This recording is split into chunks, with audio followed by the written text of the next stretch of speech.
So I'd like to welcome everyone. This is Kristen Vincent, Chair of the Westborough School Committee speaking. Today's Wednesday, August 12th, 2020, and we've already called the meeting to order because we were meeting an executive session before this. So I'd just like to welcome everyone who's joining us, and thank you for joining us this evening for this remote live stream school committee meeting. Due to the impacts of the COVID-19 virus, some aspects of the open meeting law have been suspended. Pursuant to Governor Baker's March 12, 2020 order suspending certain provisions of the open meeting law, General Law, Chapter 30A, Section 18, and the Governor's March 15, 2020 order imposing strict limitations on the number of people that may gather in one place, this meeting of the Westborough School Committee is being conducted via remote participation. No in-person attendance of members of the public will be permitted, but every effort will be made to ensure that the public can adequately access the proceeding as provided for in the order. Town officials and Westborough TV have worked together to hold this meeting via tele-video conference and broadcast it as such on Westborough TV's government channels, Verizon 28 and Charter 192, and streamed online at westboroughTV.org for persons who would like to listen to or view this meeting while it's in progress. Any votes that we take this evening will be roll call votes due to the remote participation. And due to the remote format, any citizens' requests to speak at a school committee meeting can be made via email. You can email the committee with your comments or your request at school-committee@westboroughk12.org. Special thank you to Westborough TV for covering the broadcast tonight. And as a reminder, a recording of this meeting can be accessed from the Westborough TV website and the YouTube channel at any time. We have with us tonight at this meeting Superintendent Amber Bach, Assistant Superintendent Dr. Daniel Mayer, Director of Finance and Administration Irene Oliver, Steve Durrett, Vice Chair of the Westborough School Committee, and school committee members Sarah Dulay, Lisa Edinburgh, and Raghu Nandan. Jen Benton is on. She's our school committee recording secretary. We'll have staff from Westborough TV who are handling the live stream and the recording of this meeting. And we also have a few members of the community joining us tonight for the citizens' request portion of our meeting. So our agenda for this evening as follows. I think Amber is going to put that up on the screen for everybody. And you'll see in the agenda, we started with an executive session. So now we are back to our open session. We'll have an approval of minutes from July 22nd, 2020 regular session. We'll have a superintendent's report and reports from the assistant superintendent and the director of finance and administration. We'll have individual school committee member reports and some building project updates. And as I mentioned earlier, citizens' requests. We have a few citizens who have asked to speak with us tonight. We'll have a financial update. We'll have a 2020-2021 school year calendar review. And we'll vote on a new start date for the new school year. Around 7 p.m., we anticipate that we will be receiving an update on reopening plans. And we have a policy review for a few policies. Because of COVID-19 and other federal regulations, we often have to update policies before the new school year. So we have a policy on sexual harassment, one new one about face coverings, and a supplemental, like this general interim policy about COVID-related issues. And then we'll be finished for the night at that point. I just want to let everyone know that our next school committee meeting is scheduled on Monday, August 17th at 6 p.m. So we will begin our meeting with an approval of the minutes for July 22nd, 2020 regular session. Is there a motion to approve these minutes? I'll move. Good. Thank you. And a second? I'll second that. Thank you. And we will do, is there any discussion of the minutes? All right, we'll do a roll call vote. So Sarah? Dulay, yes. Raghu? Nandan, yes. Lisa? Edinburgh, yes. Steve? Durrett, yes. And Vincent, yes. So that's 5-0 approval of our minutes. So now I will turn it over to our superintendent. I know she has a lot to share with us tonight, but if there's anything else she wants to talk about now. Thank you, Kristen. Actually, I think because we have so much to focus on around the reopening, I don't have any specific updates tonight, so I'll pass and save them for the context of our other conversation. Sounds good. Thank you. And Daniel, I didn't know if you had anything else you want to share now or save it all. No, ditto. Okay. All right. I appreciate that. And how about you, Irene? Anything now, or do you want to wait till later? I'll wait till later. Thank you. Sounds good. So that puts us at our school committee member report. So we will start with Sarah. If you have things you want to share, go right ahead. Thank you. I don't really have a committee report, but I just wanted to encourage everyone. Well, first of all, thank the Board of Health last night for hosting Amber and Suzanne Kenny, our Human Resources Director. I would encourage everyone to watch that meeting. It was a great conversation. Our Board of Health has led us through this crisis unbelievably so far. They've been spot on with their recommendations, very thorough, asking great questions. I highly encourage everyone to watch it. So I thank them for their time. They also acknowledge that this is a collaborative process and that we would be either in touch with Steve Bukhari and Amber or the school committee as needed throughout the year. So thank you to the Board of Health. Great, thank you. Yeah, that was a great meeting. And as everyone knows, you can always access those meetings from westboroughTV.org or their YouTube channel. Those meetings are recorded, and lots of good information in that Board of Health meeting from last night. Raghu, do you have anything you'd like to share tonight? I don't have anything, thanks. Okay, thanks. Lisa, anything to share? Just a quick thank you to Suzanne Kenny. It's interesting. I've been in many meetings with her lately in subcommittee, and she's just doing an extraordinary job. I also have been on other subcommittee meetings, whether it's Transportation or Labor Management Board, where Irene Oliver, working on so many aspects of what's going on, I would really appreciate. And Amber herself and the whole administration, and especially Bill Parsons, who's the president of WEA. Really extraordinary collaboration going on behind in those meetings. And I just am really just wanted to give a shout out how grateful I am for those moments. So thank you. That is all. Great, thank you. Steve, do you have anything now, or do you want to save it for building project updates? I'll save it for the building project updates. All right, thank you. And then I have just a couple things to share. I don't want to forget that we finally held a graduation ceremony for the class of 2020 at the high school football field on August 1st. So I'd just like to thank everyone involved in the planning of that event. It was organized, it was thoughtful, it was safe, it was joyous. It was so nice to finally come together and honor those graduates and to say thanks to their families for their support through all this. And it was just a really nice event. See everybody out there on the field. It was a beautiful evening. I'd also like to say a special thank you to Westborough TV and especially the general manager, Karen Henderson, for hosting the question and answer session with our superintendent. That was on Monday, August 3rd. It went 2.5 hours, so I want to thank Karen for allowing us to go beyond the couple hours that we had scheduled. We received about 360 submissions through the Google form that we used for parents to ask their questions.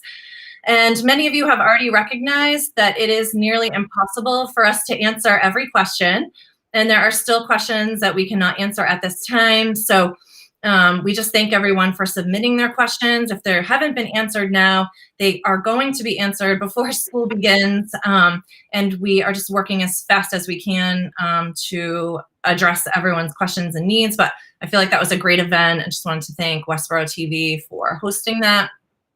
And I also want to acknowledge that since we started our discussion about back to school plans and began developing reopening plans, the school committee has received over 100 emails from parents, caregivers, students, and community members asking questions and sharing opinions. And I just want to thank each and every one of you for reaching out with your questions, with your feedback, and all of the messages of support that we have received so far. So thank you so much. If you sent an email to the school committee or personally to me, you received a personal response, and we're trying to respond as quickly as we can. We try to stay on top of it, and we appreciate the feedback. It really is being incorporated into our plans, and we are using that to drive some decision making. So with that, I'm going to turn it over to Steve if he has any building project updates for us. Yes, I do. For those who drive by the Field School from time to time, you'll probably notice that we have made significant progress in concrete pours. The interfering National Grid pole that was supporting the current power into the Field School finally got removed. We're able now to begin concrete work in the area where the pool was, where the pole and the wires were interfering with progress. But almost every day now there's one concrete pour or another, and the building progress from foundation level is beginning to be apparent, even with the limited viewing along Eli Whitney Street. So that's going very well.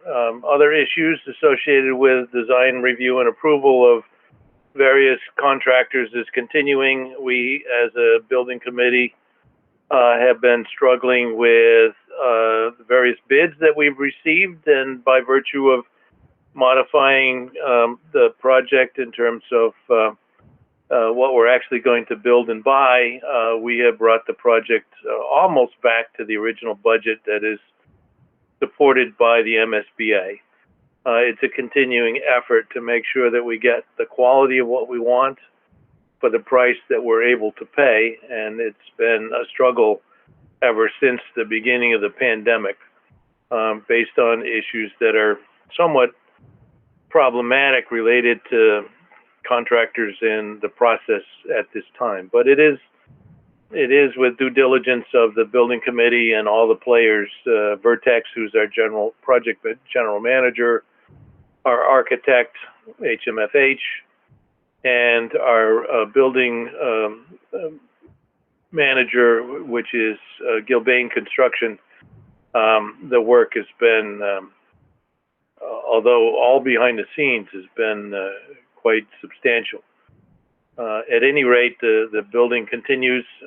The project is on schedule, and all the players who are necessary to work together have been doing a very good job. So I think you'll start to see an awful lot of progress pretty soon. Structural steel, although a little bit late, we believe will be eventually on schedule, and you'll start to see that being raised soon. And so with the two primary things, which is the construction as well as the budget, things are looking very good for the Field School. And with that, that's the summary for now. Great, thank you, Steve. That's exciting to hear that some foundational pieces are being poured, and good news about the budget. I know it's always a balancing act, and as prices fluctuate and shipping costs are, rising, it's good to hear that it's kind of being brought back into our original goals. So I invite anyone to take a drive on Eli Whitney Street and see the work that's going on over at Fales. It's pretty amazing. It's exciting, and the path behind the school that leads from the neighborhood up there back down to the street is open again, and it's ADA compliant now, and it's nice and wide. And when you walk that path, you can really look down into the whole of the construction project and see what's happening over there. So definitely, encourage people to drive by and see what's going on. I would like to bring up later on in the meeting a discussion about the surplus property and just a discussion for the school committee in regards to. I would like to offer something similar to what we did for the Gibbon School with the surplus property at a later time during this meeting, if we can. It would be a directive for the contractors as well. Thank you. Remind me. Great. Okay, so we are a little ahead of schedule, but I think that's okay. We are going to move into our citizens requests portion of our meeting. And as mentioned earlier, we have some residents joining us for citizens requests. And we always welcome comments and feedback from the community during the citizens requests portion of our meeting. So I'd like to welcome 3 members of our parent community who've asked to speak to the school committee tonight. And as a reminder to our audience and our meeting members of our policy on citizens requests, We have a policy on public speak, and here in Westborough, we call it citizens requests. You can find the policy by going to the Westborough Public Schools website and clicking on school committee at the top of the page. And if you click on policy manual in the drop-down menu, the policy is in section B. It's called public participation at school committee meetings. Some important pieces of this policy include that speakers will be allowed up to 3 minutes to present their comments. And the public comment portion of our meeting is not a discussion or a debate or a dialogue between individuals and the school committee. It's an individual's opportunity to express an opinion on issues within the school committee's authority. The policy also states that written comments longer than 3 minutes can be presented to the presiding chair before or after the meeting. So if anyone here tonight wants to email any comments to me after the meeting, I will welcome your comments and share them with the school committee. So as a reminder, just as a procedural process, but when you begin speaking, just state your full name and your home address for our notes and our records. And tonight we will start with Dr. Batchelor. So you can unmute your microphone and introduce yourself. Thanks. Hi, my name is Dr. Stephen Batchelor. I reside at 31 Blake Street. I come here today to urge the school committee to reject the superintendent's proposal and appoint a task force charged with creating a better plan that aligns with best practices, DESE guidance, and the Americans with Disabilities Act. The superintendent's proposal fails to do so, and for that reason, the superintendent yesterday had to begin walking back disturbing comments she made last week that reveal her genuine thinking about students with disabilities. Her attempt to clarify that special education can best be supported, quote, once we have a clear and well-developed instructional model is still on its face on the wrong side of the law. State and federal courts have consistently ruled that full and equal access is not an overlay. It is embedded in the design itself. Anything else constitutes a discriminatory blanket exclusion and unnecessary delay, both of which are prima facie violations of the ADA. I call on the school committee to reject the superintendent's plan for the simple reason that its adoption is sure to bring costly litigation for the town of Westborough. Indeed, the town is already the subject of a formal ADA complaint filed with the Westborough ADA coordinator and the Massachusetts Office of Civil Rights. I respectfully request that the school committee appoint a task force on inclusion and equity composed of specialists in universal design for learning, charged with creating a plan that can help move Westborough Public Schools in a more equitable and inclusive direction. An unwillingness to do so will serve as additional evidence of the sorts of violations that attorneys with the Federation for Children with Special Needs regularly and successfully challenge. Is the town of Westborough prepared to pay for that kind of protracted legal battle? I urge all parents who are tuning in right now, not just those whose kids have IEPs, but all those who have concerns about the way the district is handling the reopening of school, to get their voices heard. They can do so by visiting the Wicked Wise Conversations of Westborough Facebook page, or by sending an email to includeme2westborough@gmail. That's include me, the digit 2, westborough@gmail.com. School districts work best when everyone's voice is included. Thank you. Thank you for your comments, Dr. Batchelor. This committee and school staff can follow up with you individually as needed. Ms. Hojnacki, I hope I'm pronouncing your name correctly. Andrea, feel free to unmute your microphone and for the record, just share your name and home address. Thanks. Thank you. My name is Andrea Hojnacki and I live at 31 Blake Street.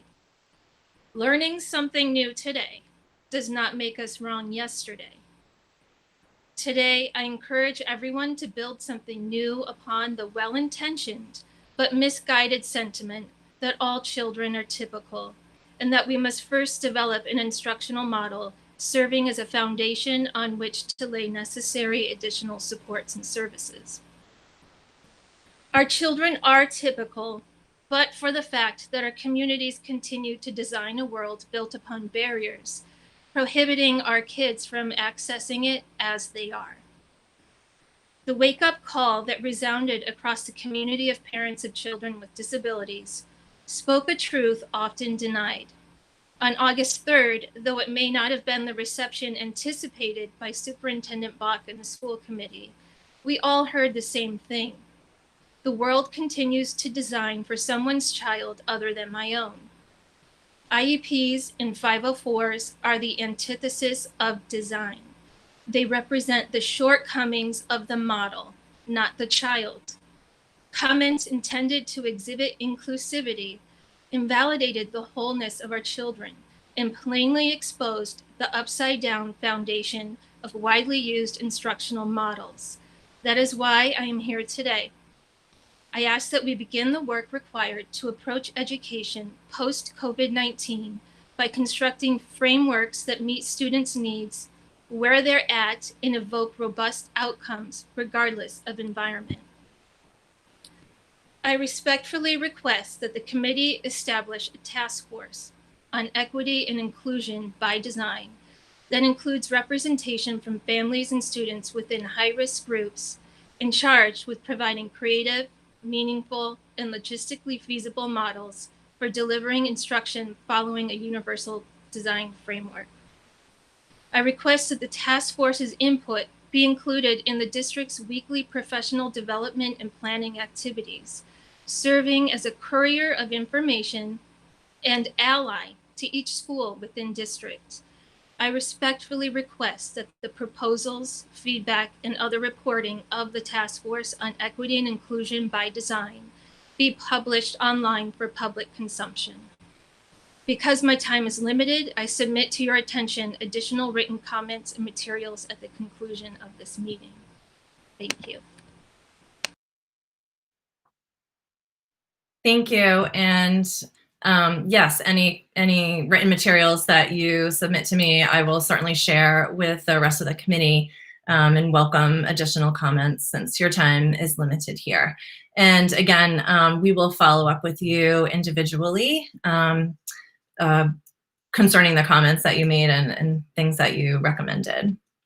And finally, we have Ms. Hackett here to share some comments with us. So you can go ahead and unmute your microphone and just begin by sharing your name and home address. Thanks. Hello, good evening. My name is Vanessa Hackett, 2 Spring Road. I would like the committee to consider providing the option of full-time in-person instruction for all students with IEPs. I have a daughter and a son in elementary school in Westborough. My son is on an IEP and is entering 1st grade. Despite my best efforts while also trying to work and the best efforts of his dedicated team through the spring and extended school year, remote learning was ineffective for him. The dichotomy between the remote learning experiences of my daughter and my son was staggering. It was eye-opening for me. Living through this, it became clear that my son's learning is not typical, and an instructional model designed for typical students first was a barrier to entry for him. I have been advocating for my son to have full-time in-person instruction since the spring. Last week, I sent a letter to Superintendent Bach and I CC'd this school committee, expressing my concern about students on IEPs not being prioritized or even really considered in the return to school plan. This Monday, after my letter, I finally received my response. I am pleased that the district has granted my son full-time in-person instruction under the hybrid model. I understand that some districts take a divide and conquer approach with families of students with disabilities. Sometimes they will try to appease the parents who are vocal and educated, those who have resources, or those who are perceived as being potentially litigious. I'm an attorney, I get it. But this type of approach does not inspire meaningful, positive change or progress. I hope that is not what is happening here. I continue to have serious reservations about the return to school plan for all students on IEPs. Remote learning, even under a hybrid model, is simply not equitable for all students. I was disheartened to learn during my conversation with my special education coordinator that the district is continuing to evaluate students for IEPs for full-time in-person instruction on a case-by-case basis, rather than offering all students with disabilities this option, as other towns like Hopkinton and Grafton have.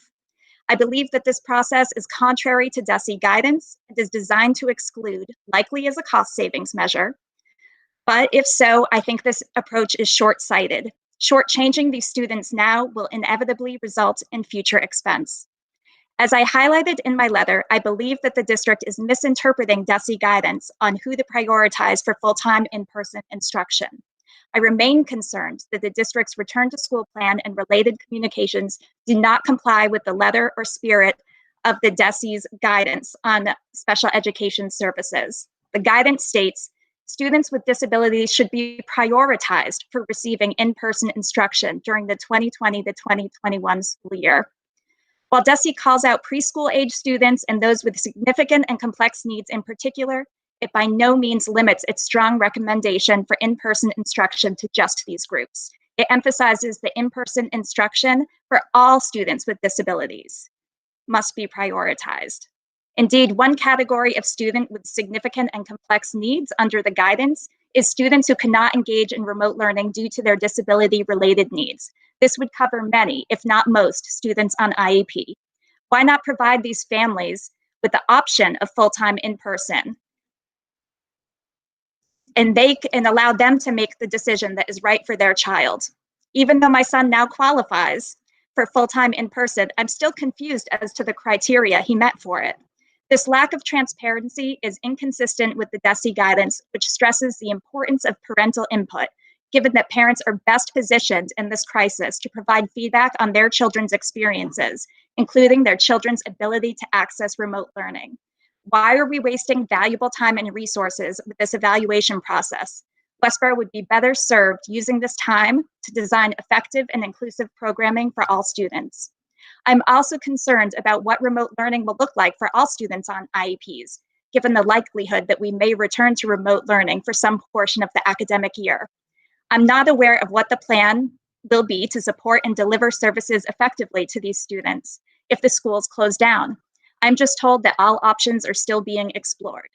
But this is not a satisfactory answer given how quickly we may need to change course. We need to ensure that there's a solid plan in place for this contingency to ensure that students with IEPs receive appropriate and effective accommodations without undue delay. Please know that I have the highest respect for this committee, as well as Westborough teachers and education professionals, and I understand we're in the midst of a crisis. But I'm concerned that the district is continuing to set aside the legitimate concerns from parents of students with IEPs about our children's basic right to access their education. We are missing opportunities to innovate, collaborate, and be more inclusive. Parents of students with IEPs need to be included as active partners in return to school plans, and students with disabilities must be prioritized because they are the most at risk during this challenging time. These students cannot be an afterthought. Westborough can do better. Thank you for your time. Thank you. We definitely understand parents' frustrations and feelings. Emotions are running high. I think that Superintendent Bach has some updates to share later in the meeting when we look at the updates to the return to school draft report that can help provide some additional clarity. And we welcome your comments, we welcome your feedback, and it is very helpful in making our plans moving forward. So thank you for taking the step to come onto our committee and share your thoughts and opinions, and your voices are being heard. You're welcome to log off the meeting now if you'd like. You don't have to stay. We always say that when people come in person, that you don't have to stay. We're going to be here for a while. But we appreciate you coming, so thank you so much. And I think if I look at our agenda and see where we are, we're going to move into our financial update from Irene Oliver, our Director of Finance and Administration. So I'll turn it over to you, Irene. Thank you. Thank you, Kristen. Good evening. I just wanted to give an update on a few of the federal grants that have come in, and ones that we've applied for and one that will be applied for.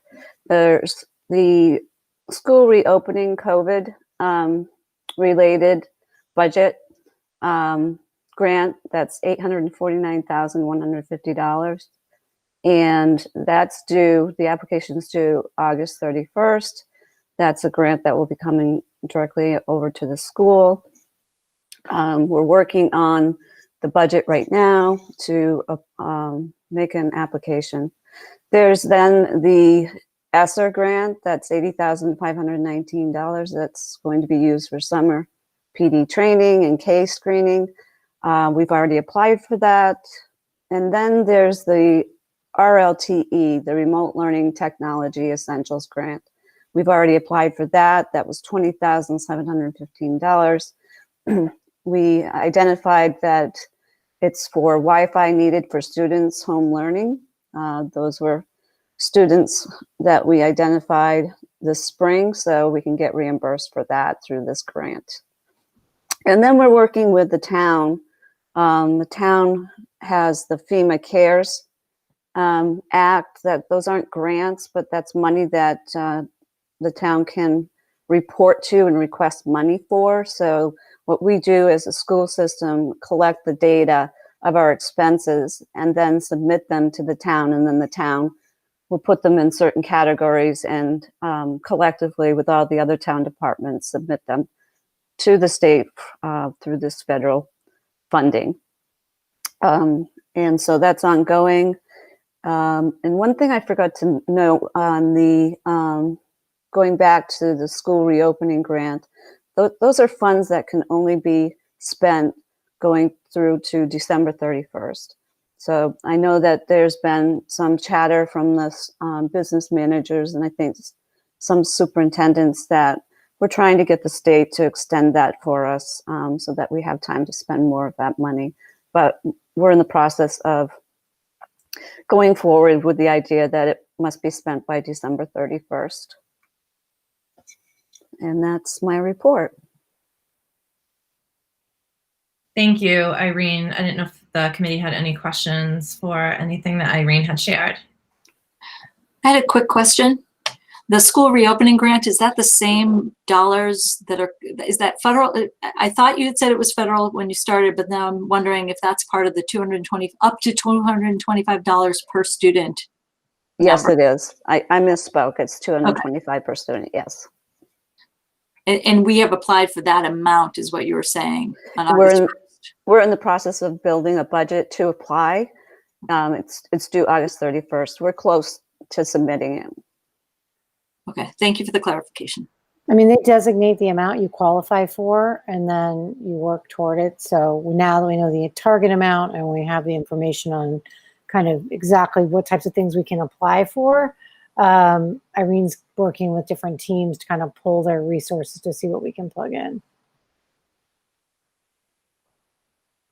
Great, thank you. Any other questions? Thank you for all your work on that, Irene. I know it's a lot to keep track of and pulling from lots of different areas and lots of different funding sources. So thank you for all your work on that. Thank you. You're welcome. Thank you.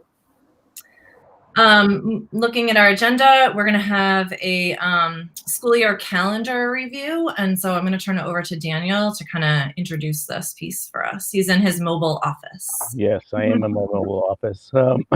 Last day of vacation. So apologies for the informality of being in my mobile office. Many people already know that the Department of Education, because of the unusual circumstances of this school year, have basically mandated that all school districts spend the first 10 days of the school year working with their faculty to prepare in terms of their safety protocols and their academic needs for the school year, that they spend the first 10 days with faculty, and that therefore the student start date be delayed by those 10 days. And so the calendar start date for students is going to be moved to September, following the state guidance, to September 15th. And so I'm putting that before this. They basically have said the school year is traditionally 180 days of instruction, and this year will be 170 days of instruction. So the school committee needs to basically vote a new start date and the first day of instruction, and we will be elaborating later in the meeting about what that looks like. But for now, we're just asking you for a vote on the start date, first day back, and we'll define what back means a little later on. But the first day for students is September 15th. Sure, that makes sense. And I know that there'll be lots of other impacts to the school calendar that we had originally approved. So I'm sure that will come back before us to take a look at a final calendar, because I know professional development days and things like that are all shifting around. So, but that makes sense to start with the first day of school. So that's the next item on our agenda, is to vote a new start date for the school year. And we are proposing that that be September 15th. So first I'll ask for a motion to vote a new start date for the 2020-2021 school year. This is Sarah. I can make a motion to make September 15th our first day of school for this year. All right, thank you. Is there a second? Second. All right, any discussion? Most of the discussion, I think, is going to come later as to why we're heading in that direction, what is needed about the first 10 days, and why we need to vote that. Right, and it is coming directly from state guidance, and the guidance also, because we had looked into this about thinking, well, could we use 7 or 8 days and save some days to do additional training during, the fall? And the answer back from DESE and the commissioner is that no, all 10 days have to be put at the start of the school year and before your first day of school. So we decided to take full advantage of those 10 days. So, and the school year has been reduced from 180 days to 170 days. So that is also an important point to know why we're moving this start date. All right. So I'm sorry, this is Lisa. Also to just to reiterate, the reason for those 10 days, as we'll discuss, is really in support of the training and making sure our teachers feel more comfortable in the whole process so that they have more time to prepare. I do think that that's a really good direction that the state took to help teachers get into their classrooms sooner than later and start to prepare for the process that may look, obviously will look different than in the past. And sorry, just to clarify, I know we had 2 days typically as PD days at the beginning of the year, and then, so those 2 days could be moved. And my understanding of this, those 2 days that we originally had could be moved to somewhere else in the year if we needed those for further professional development or transition days or something like that, right? And these 10 days are added to the front. And I think the calendar is a bit, because of those 2 extra days in terms of establishing what our end date will be for the school year, is going to be a little in flux between school days and the potential to use those 2 extra days. And those 2 extra days that we have, if we were to invoke them, would extend like a snow day the school year to at the end date to be 2 days later. So they don't come out of, if we were to take them, they're still, it's not like you go down to 168 days of schooling. Instead, you always are staying at 170 days of schooling. Right. So I just want to be clear on that. Okay, thank you. yeah, thank you. Those are important clarifications. Any other discussion? All right, we're ready for a roll call vote. We'll start with Sarah. Dulé, yes. Raghu. Nandan, yes. Lisa.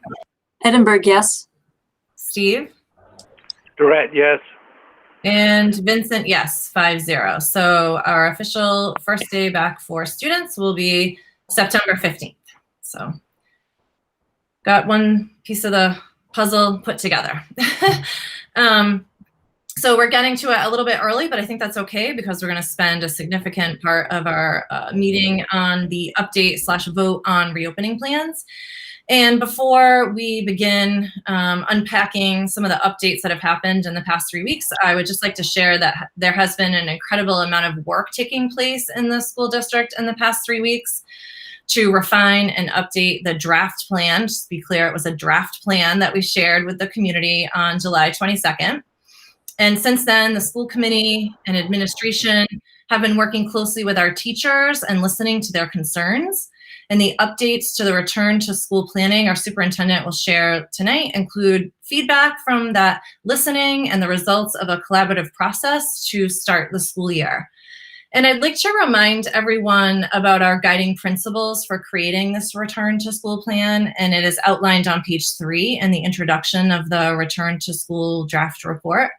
And all of the planning for reopening school has centered on sustaining relationships, supporting equity, ensuring health and safety, prioritizing emotional wellness, and providing robust learning. I also want to acknowledge that we are all exhausted. Every one of you watching this is tired and exhausted and frustrated. Our faculty and administration, parents and caregivers, students, our local and state leaders, we are collectively exhausted, frustrated, and oftentimes confused about what to do. The school committee wants to bring forward a plan for opening the school year that includes what is best for each of our 4,000 students for their academic and social and emotional growth and progress, and to create a model that is as safe as it can be for everyone, including 700 of our staff and faculty members. There are also no guarantees, and we will not be using that kind of language when we work to open school. We hope that everyone recognizes we are doing the best we can. We're doing everything we can with the best intentions and with all of the resources available to make this school year the best one it can be during a global pandemic. And I want to acknowledge the very long hours our administration and faculty are working to ensure that that happens. And this school committee would like to thank them for all of their efforts. So with that, I will turn this over to Amber. Right. Thank you, Kristen. You said it very well. I mean, I couldn't really add more than that. I think that we have really unprecedented times, immense work to get done. You know, when you step far back from it, you realize that I think public schooling, all schooling, inclusive of anybody trying to educate kids, we've been given this almost insurmountable task on a incredibly crazy timeline. And then they keep changing all the markers and then layering in the additional information. You know, we are receiving staged information from DESC and their additional guidelines, as well as responding to what we learn from all the different organizations, the feedback we're getting. So, you know, it's a lot of moving parts. I thank you for acknowledging that. I mean, certainly you hear from the people that presented us at Citizens Speak, there are intense feelings about everyone wanting the best for their children. And, you know, I didn't comment at the time, and we will speak to it. And it's certainly painful and upsetting and, you know, very, very sad to feel there are families that feel we would try to underrepresent them. I can only say that I feel sorry for that, and we will try to do the best we can. And that it would never be our intent. It doesn't mean that we don't make mistakes, and it doesn't mean that, you know, my language and my speaking left them with those feelings. So they can own their impressions and I will own my behavior. I don't believe it represents my 6 years of work here and the care that I feel for every child in this district. I think that we care a lot about doing good work. And I think tonight, you know, I hope that we can speak with clarity and genuineness without worrying that we can't get to the level of granular detail that everybody wants. We need to be able to give you both overview and then some aspects of detail. And then much of this lives in extra detail at the building level. We have teachers who want one whole level of type of detail. We have parents who want another whole type of detail, all at that same granular level. We care for all of those people and are responsible to both of them. So the complexities of these tasks to create documents that can represent the range of things those people want to hear is really certainly evolving. I would be the first to say that we're doing the best we can.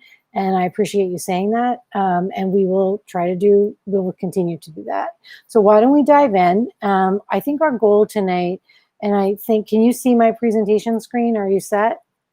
I I can't see it Did just I yet. not pull it up yet? Hold on, let me do that. All right, let me give you my window, and it should come up so that you can see. So what we want to do is take as long as we need to, we really kept it as a core item, to share with you tonight the update on the return to school proposal. And I think Daniel and I will try to work collaboratively to move through the presentation and to share with you a range of things. So our goal tonight in the overview and the process are two pieces. We want to discuss the process leading up to Westborough's submission of a complete plan to DESE. We have accountability to the state level to provide education as municipal employees, as we are charged to do, and at the state level and at the local level. And so we owe them a plan to which you will be voting. And then we will wait for their feedback, which will be interesting. But next, we will provide an overview of the updates of how we moved from the draft to the completed plan. I think the way that Daniel and I want to move through this with you is that we'll present together and we'll kind of go back and forth between slides, and each of us can try to, hop into the different parts where we can emphasize. I think each of you, at least, has been doing a lot of work on different subcommittees. When we hit transportation, other things, feel free to comment in on the depth of that kind of work. We want the chance for both faculty and families. I think you have a wide audience tonight to hear all of those pieces. So I will start by we'll look at as Daniel and I present, hop in with committee discussion and clarifying questions or comments. We'll keep moving through. And then at the end, we'll talk about additions or changes that have been added from your discussion or follow up upon review of completed documents. So we'll look at all of those pieces. And I also want to take a second to give a shout out to the huge number of faculty committees, engaged family feedback we've received, and all the subcommittees that are working to kind of guide the way we keep improving our plan. So while I certainly hear the feedback and I recognize, which is why it's painful to hear when people are discontent with our work and feel that we have misrepresented our mission to them. It's because if there's one thing we've tried to articulate is that we believe ourselves to be a relationship-based district, and that when you focus on the care and work that you need to give families, students, and faculty, that you stay in those tough conversations and you see them through to completion. And I think that's the work we've tried to do in approaching this immensely complex task that we've been just talking about, to try to center on the right people at the right time, our families and our faculty, and what it takes to provide a readiness return for all of them. So I want to look at the decision-making process for that, and we approached it by really trying to get out early with a plan that had enough detail in it for us to discuss, but was a working draft where then we could use the remaining meetings that we had and the time and energy and the feedback we got to develop the plan fully before submission. So we used the June surveys from families and faculty and the feedback. We got incredibly good feedback. We used that to leverage aspects of the design. We then got additional DESE guidelines twice before we were able to put that plan together. And we had 10 working meetings across a range of faculty and planning groups and leadership and different pieces of admin to give early feedback into the models, leading us to kind of make some early decisions that I think do reflect the feedback we got, which is in looking at what our faculty spoke about and in looking at the pressure testing that they called it at the state level. We discarded early the sense that we felt confident that around the guidelines from DESE that we were comfortable yet moving forward with full in-person planning. So we know we need to fully develop that model as we all hope to return to it, but we were confident that we weren't starting there at the beginning of the year.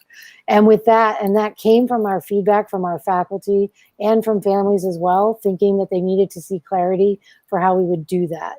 So, the feedback has really shaped what took us from where we were in July and the initial plan to the completing of this kind of complete plan amendment that we'll talk with you about tonight. Since then, the complete plan has had kind of 11, that's kind of, I just was grabbing the ones that I know are big working meetings with faculty to continue to get refinement and feedback. Additional guidelines from DESE we had been waiting on, like lunch and transportation and different pieces. Those have come in. We're still waiting on pieces for athletics and things like that, but they're starting to come forth as well. Yesterday and today, DESE just released some of the guiding benchmark for data gathering points that should be used to track how communities are doing and making decisions for how they move between models. Those just came out. So again, refining as we go. The parent feedback that we received, and you referenced this, Kristen, the hundreds of emails, the working meetings, and the follow-ups have really shaped the direction of our work. As well as yesterday, we attended the Board of Health and had a 2-hour conversation around the frameworks of our planning for the different models and our look towards starting with the hybrid. And they approved 3-0 approval of our proposing plan. So that feels like the pieces are coming together, but there's just so much more to do. Daniel, I think that grabs the pieces we covered. Do you have anything you want to add before I move on? No, that does really summarize well. Yeah, I mean, Daniel shepherded the design of all those meetings, and he and I have attended the majority of all of them, so that we're kind of pulling together the pieces. I think, and I gather it in this quote, and again, I think it's really essential when we look at this, that everybody had to find a way forward through this because school will open and we need to find a way forward. And I think we had to define from our values and relationship-based work the hope that if we moved a little more slowly, we could go further together. And I think this quote really speaks to it. It's one we use. It's one we get from Spark Kindness. It's one we see from Westborough Connects when we attend their events. If you want to go fast, you go alone. As an administrative team, we could have designed a plan. We could have pushed out a lot of content. We could have put a lot of links. We could have done things that made our plan look very complete. And at the same time, we really don't think that if we had done that, it would have represented our goal to go together, which is that draft had to have time to evolve from the feedback and move to completion after we could look at all the guidelines and also hear the feedback. And, you know, that's a leadership decision that I think echoes the way we like to work, which is we can't always live in a relationship, but we're trying. So from there, I think we want to move into looking at the updates to the draft. They're shared in no particular order. This is a very fast-moving presentation. It really wasn't completed until yesterday, so we really want to I want to be transparent about that. So if people feel that I'm anxious now that people feel when we've neglected groups, like, where did I put the slides and where do I represent those? I can't live in that anxiety space, but I want to acknowledge as we go through the slides, and then I put that in there. They're dropped in no particular order. It was as I was getting information from different groups and we put things in and kept moving forward. So, you know, I just want to be clear that all of this is valuable. All of it is in our presentation. So we'll start with the calendar work that Daniel just talked about. Important calendar dates that will be in our final that are now moving into what will be the completed proposal.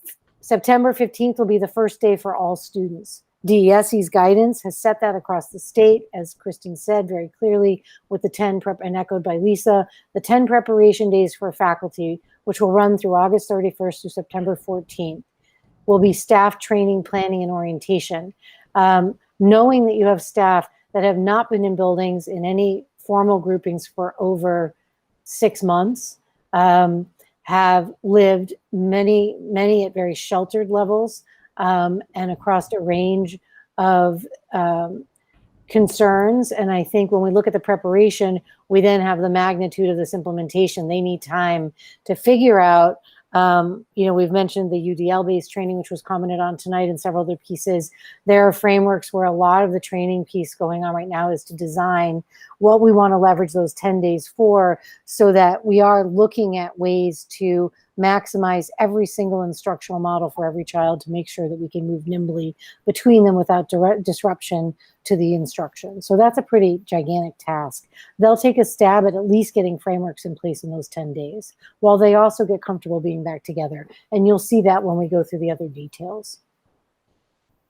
The hybrid plan, here's a change. And so again, this whole presentation is about what has changed from our last draft to now. A lot of discussion has gone on around this. We looked at this a lot with families. We looked at it a lot with faculty who were very clear that they felt that they didn't have enough prep time to manage the magnitude of this. So we layered in the half day. but a lot of districts and many of our colleagues around us are moving the Friday to be a full remote day, so that the morning is a half remote day for all students from home in a whole group. And I think I want to be clear about faculty's interest in this, which is by making Friday a remote day whole group, they have the opportunity to draw instructional groupings back together across those Cardinal and Navy groupings. They get opportunities to have maskless interactions. They get time to practice remote learning routines so that we can stay nimble in moving between them. And they feel then that that anchors the work that we do up through January. And then in January, we will review how the remote Fridays are working to see whether or not we want to bring it to school committee to discuss shifting them back to in-person days on the rotation where we started in our preliminary design. So the other piece of the plan, when you look at this, and many people commented on this to us, to make sure that as we design, because people are waiting to hear what cohort they're in, and I know we need to get that out, that in the Cardinal or Navy cohort, they're looking to know that the Monday group, if you happen to be in a cohort that hits on Monday, that you're not getting fewer days of instruction. So the design of that calendar will pick up the Friday day will be a half day in person for whoever was dropped on that Monday. Daniel and the planning team will produce that in a visual so people can track it, and we'll release that when we do the calendar after we have a voted plan. Any questions about that? Amber, let me just add, you know, the practice of the remote learning routines. I just want to echo, I guess, and emphasize that, you know, there is some probability that's significantly greater than zero that we might have to go to remote, and everybody knows that. And the importance of having the kids and the teachers set up routines on a regular basis on Fridays to have that kind of remote interaction with their kids, I think is critical and will help us successfully transition if we need to go all remote. I also think that the idea of bringing classmates together between the A and the B cohort, which will happen on those Fridays by having those maskless interactions. I mean, those are two separate but related issues. As you get to see the students get to see you as a teacher without a mask on, and the you know, Navy cohort and the Cardinal cohort get to see one another and interact together. I just think that there's a lot of really compelling reasons why we moved in this direction, and I just wanted to make sure to echo what you were saying. Yeah, no, I agree. And one of the other things for families that remember, we got feedback from families actually that they really enjoyed seeing the types of social emotional learning lessons that were going on and the type of like crew lessons at the middle school, and the ways that our faculty draw students in to close a week, to check on where they are, to do that sweep and return, to know who they need to pull to small group based upon kind of seeing everybody and talking things through. I think from the standpoint of recognizing that type of end of the week for all students became an essential feeling for them as a place to start the year. Because again, you have to remember, we're giving them all new students where they don't have relationship yet.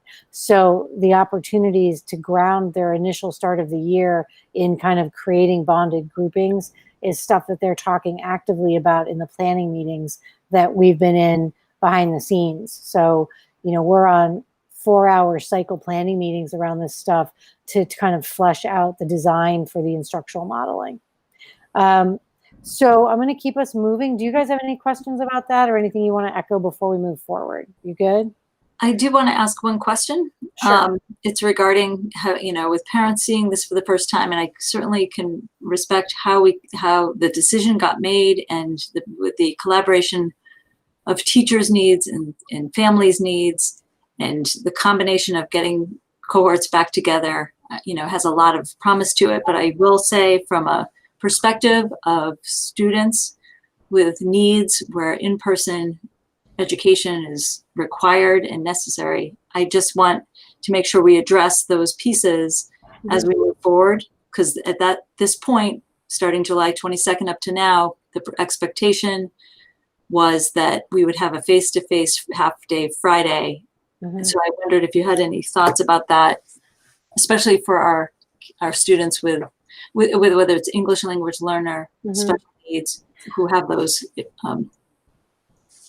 Yeah, no, I think so. And I think, again, it varies based upon child and family and structure. And so, again, in one family, it might be a benefit to be at home on that Friday with their child to understand how the week went before they come into a weekend, because it gives them a chance to sit in on the lesson and hear and to kind of get that closure themselves. That might be the benefit piece. And if you have a child that wants to participate that where it's their best need at that time, that makes sense.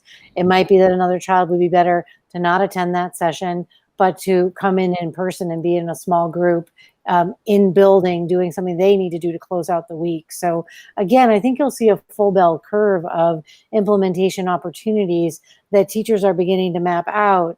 And again, we keep moving the target for them as well. So they're trying to start to get a picture. That's why we need to lock down where we are and why faculty are working with us to kind of try to get a picture of the best start for them for their kind of safety, emotional well-being, and then also to provide instruction. But I want to be clear that, when we look at this design, for us, it's about matching that. And it can be done fluidly, and many things are. Students float in and out. If you're in and out of any of our classrooms, pre-K to 22, you find students floating in and out of instruction based upon their needs, the groupings they want to join. They're going to a tutor session, they're going to a music lesson, they're going to all sorts of things. And so you can replicate that same flexibility even if you have kids all together in a remote. I think that, and there might be some students that need to be in. So we certainly recognize that, and that'll be a part of the design. Daniel, it's a great question. Please keep pushing us on those because it helps us pick up things people are probably wondering. Daniel, anything else to say about this? No. All right, let's keep rolling and we can come back and keep asking questions. So I just want to reiterate, because when people are listening, we drop pieces of how people are hearing things. And so here where we are, I think if you just hopped in, the completed proposal sustains our investment in beginning in a hybrid implementation for the Westborough Public Schools. We would maintain that open and readiness and responsive to shift is needed. And that's by class, by school, by building, by district. And there's going to have to be fluid mechanisms by which the school committee and the Board of Health and the safety committee interact to make those decisions. And there will be the implemented standalone remote, which I know when we initially stated it, we knew we had to get a lot more meat on the bones for what that was going to look like with people. I think we've made some good adjustments based upon that feedback. And I think those two are the things that will open up our year at play. We do have families that have chosen to homeschool who want to do something very different for the year. And, we certainly will be working to keep in contact with those families. Just didn't want to cause confusion by putting another term in here. And it's a small kind of invested cohort that feel like that was the best for their family. And Daniel oversees that. And if you don't understand what homeschooling is, you want to ask, you can always email us. Questions? So just trying to regroup and reiterate as we move forward. So this comes to a really important part of our discussion, and I want to frame it, and then Daniel and I will go back and forth sharing pieces with you. So when we put out the initial proposal, as I said, being in relationship with faculty and as a first priority group that have to provide the instruction that students return to, until we have a well-designed instructional model with our faculty who feel comfortable coming in to instruct the things that they're required and hoping to do. I want to reiterate how much the Westborough Public School faculty loves working with their students, wants to return, and values the job that Westborough has really collaboratively provided to them and listened to them and supported them in. I have heard from countless teachers that this struggle that they're in does not speak to the fact that they don't want to do their jobs. And I think that as we look at making hard choices, as you've all articulated coming in, the goal is to have strongly mitigated risk by using multiple ways to be reassuring that we've provided an appropriately safe and structured environment to provide then also the other arm of this, a strong instructional model we can provide to sustain for the year. After we put this out, we've gotten gigantic feedback from faculty. You know that. I think anybody, I know earlier tonight during the conversation, Dr. Batchelor mentioned the Wicked Wise Women of Westborough page. There's other pages that have splintered off. There was a lot of conversation around feelings, around things, and I know that our faculty was part of that discussion, and they were wanting to make sure that people knew how stressed they were. That led to all of us pulling all of that work back to the setting of labor board where this type of discussion takes place to go through what does it take to lift the voice of the unit, all 700 people, and develop a compromising design that hears their voice. And so we've been working with labor board monthly and now weekly. We always have a standing relationship. And so they brought to us a whole range of designed ideas for ways we could modify the model. And this phased entry to the hybrid model represents what we feel is a recognition of, for faculty and families, their desire that we phase in the start of the school year before we reach even a full hybrid. It echoes what we see some other districts trying as well. And so I want to talk about why we made it, and then I want to walk you through it. So we looked at the initial design. We heard from faculty, and again, we heard from families, and there was discussion around ideas that faculty were putting forward, and this phased entry represents our compromise. And that's a compromise for what students need, for what faculty need, and to get things accomplished. It provides time for personal attention. Doing a slow phased entry to the start of the school year for faculty and students gives us time to give personal attention. It gives us time to practice the health and safety routines carefully and get up close to be able to work with individual students and faculty to get to a place where those routines become comfortable and normal. It develops confidence in the faculty, in the community, in the Board of Health, in the labor board, and in our families that we're running things smoothly. It also allows us an early focus on our students with complex needs. And we know that we want to bring those students in earlier and at a higher frequency. It was a piece that we've developed that in this compromise, faculty were able to say, when we create a slower start to all students in that first week, it will allow us to turn attention to those students with complex needs and lift their time forward in a slow, organized way. So I understand, I want to be clear, and I'm trying not to be defensive, and I think it's important to be really open to feedback, that all of these conversations have been developing, have been at play, and have been discussed in depth outside of the concerns that were articulated through the families that have come forth recently since my comments that upset them. So I just want to be fair that to you as the people that supervise me and our faculty and Daniel and I and our team, this is the direction of the work that we've been wanting to develop. So faculty found a place to plug it in for us, and it was creative. So I think this is what collaborative relationship work is about.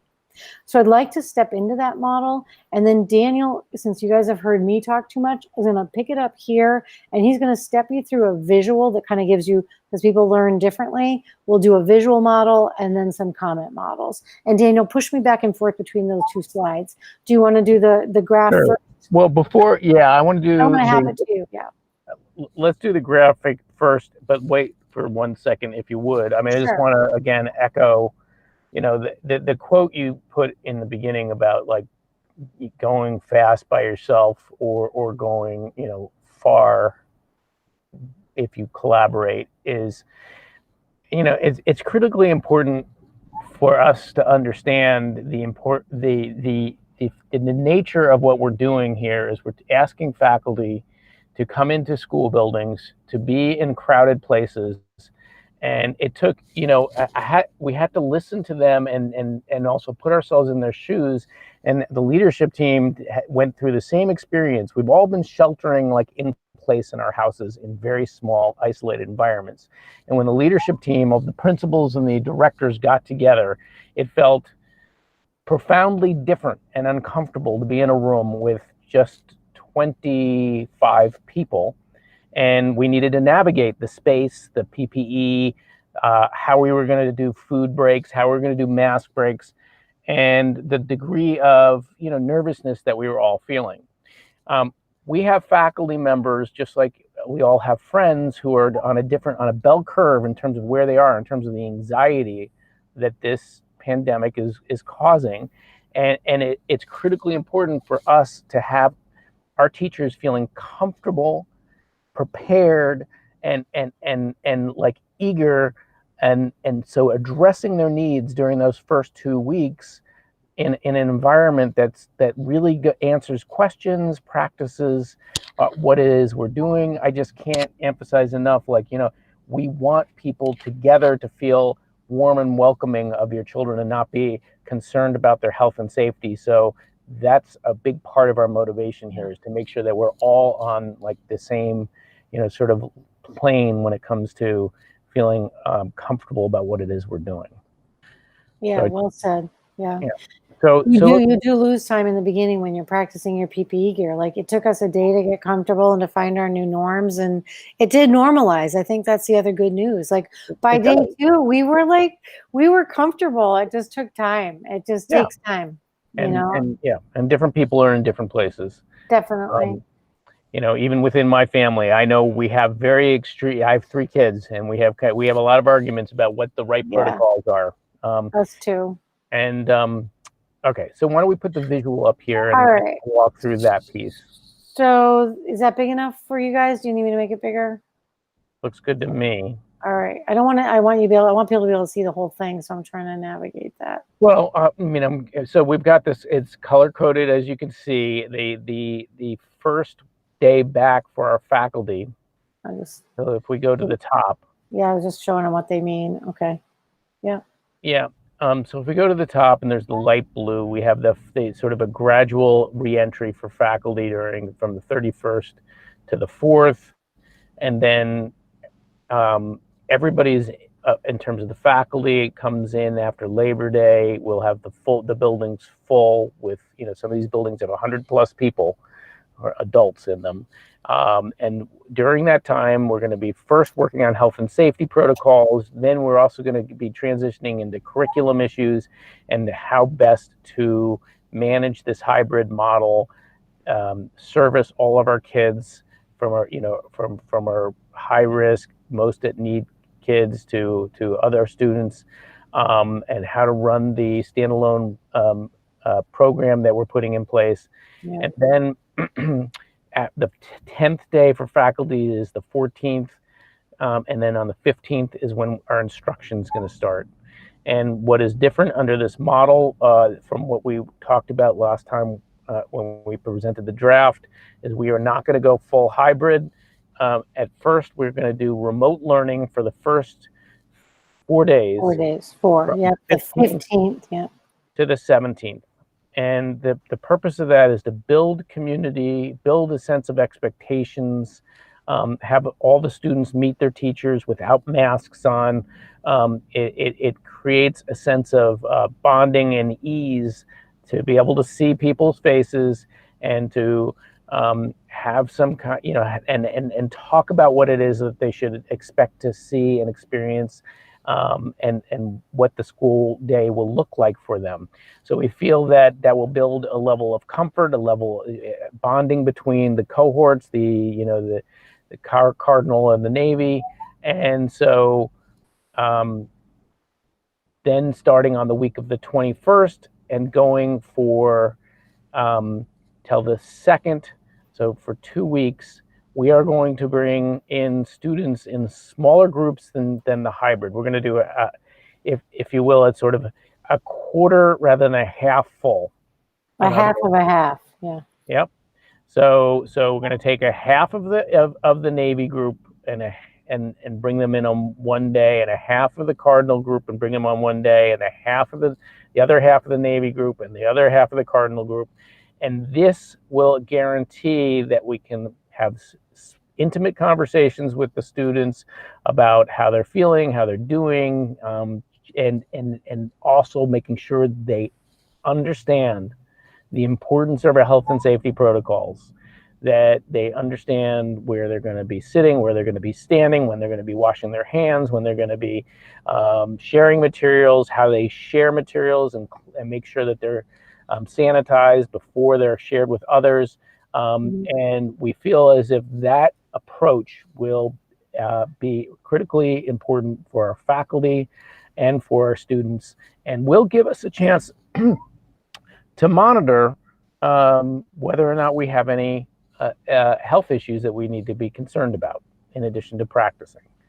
So it is not until October 5th that we would then go into the full hybrid. And that's then starting on October 5th, we basically go into the model of half the students one day, half the students another day. And as you can see, the Fridays there are marked as a half day and full remote. Full remote meaning that all of the students together, Cardinal and Navy, are being instructed by their teachers in the morning for a half a day. And then there's an example you can see on Indigenous Peoples Day on the 12th of October. That is a holiday, and so therefore the 16th, as opposed to the week before, the 9th, the 16th shows up as a hybrid. So let's say if Monday the 12th was a cardinal day, Friday the 16th would become a cardinal day because Monday's a holiday, the 12th. So is there anything you want to add to that, Amber? A couple highlights that kind of speaking to both our groups. One of the things that we wanted to do, and I think you echoed it, like bringing in small groups of faculty, letting them come in across that first week. We'll do a lot of strong training on the 31st and the 1st. We'll do, because typically when our faculty comes back together, we do a district-wide day and then they go into faculty meetings. We'll probably start virtually on that first day for all faculty on the 31st, so we can be working with everybody and do some video welcome, do some protocols, give people time, let them get into, do some common kind of discussion with everybody in different small and whole group forums, and then start bringing everybody in small groups. From there, the next set of days through the 14th, they're getting ready to lay out bringing students back in a way that makes sense. One of the things that Daniel mentioned was that, as I think he really eloquently captured, the range of faculty and our need to create a work environment where they can thrive and work confidently with our students, is that I want to let faculty know, like, we agreed when we were looking at the detail, at the granular detail, that every principal and I and our team would make sure that every person who works in our building would have kind of an assessed workspace that meets the safety criteria that's outlined kind of in our document, so that it meets the distancing guidelines, it has proper PPE available, that it really is a space that we've checked. And that means some people we will be moving around, so that, you know, that we have some shared offices where there's 6 or 7 or people that come in and out of there during the day. Probably we'll divide those out to other spaces. So that type of logistical work to make sure, we want to be reassuring to people that that will happen. Just some comments that help me kind of toss out pieces that I think people have questions about. Additionally, as Daniel said, the 15th through the 18th, we would be bringing back students who really have the need for close contact, that start that 5-day cycle, that need to be staged in as quickly as possible, so that we can begin to ramp up their service delivery. And having everyone virtual that first week allows us some nimble kind of moving. We'll put together communications that will drive out from individual teachers and from our schools. The principals will provide the half of the half during that dark navy section. Those will come home to families kind of as a building-based communication. Which half of the half are you during that warm-up phase? We'll be doing a lot of video practice. Like the bus company has this great video they sent around training. We'll do some, you know, our faculty's gotten very good at like quick video instruction. We'll do some videos like, this is what it's like when your kid comes off the bus this day, and this is where you'll go. Really creating that picture for students and parents. So this is what this phased in time allows us. You know, I really want to put a shout out to all the ideas that were brought in from our faculty and labor board to create something that I think is stronger for parents and for faculty. Questions before we hop back into the presentation? Daniel, you want to add something? You're muted though. I was just going to say, if we go to the other, well, go back to the slide where people can see the hyperlink to this. So first of all, if you do end up as a parent or teacher downloading this presentation, the phased entry to hybrid model, where in the computer screen there's a link so you can see the visual that Amber just showed you. And then the next slide is for those who like, just to see the dates rather than the color-coded, if you feel overwhelmed by, hearing the date beforehand, which is the better visual. One slide is Daniel's and one slide is Amber's. It's kind of funny. Like Right, we're totally different learning you know. style. Yeah, but I like color-coded slides. I too, know, Amber, yeah. but this just reiterates what we were talking about, and I did. You managed to put in what I neglected to talk about was 15th to the 18th is remote learning for most, and then the complex learners who will begin in person on the 15th to the 18th. 17th is September 21st to the 2nd is. That's when we start bringing the quarter of the hybrid students to return. And we continue our training to make sure as we ramp up in the buildings, we go from having 100 adults to having 100 adults plus, 100 to 200 kids, depending upon what's students, depending on which school you're talking about, and then full hybrid starting on October 5th. That feels like a long time too, but you have to remember your whole start has been pushed back 2 weeks. So it feels like, oh my God, October. But at the same time, when you really think about that, because even our faculty is like, that feels like a long time, but we also need time. But it's because the state gave you those 10 days in the beginning that really shifts your mindset. Like we're so driven by that calendar. It's not as long as it feels. And I just want to call that out to people. We don't want to be like those communities that have to shut down quickly. No, I think this really grabs the pieces of really thoughtful feedback we got from some very smart faculty.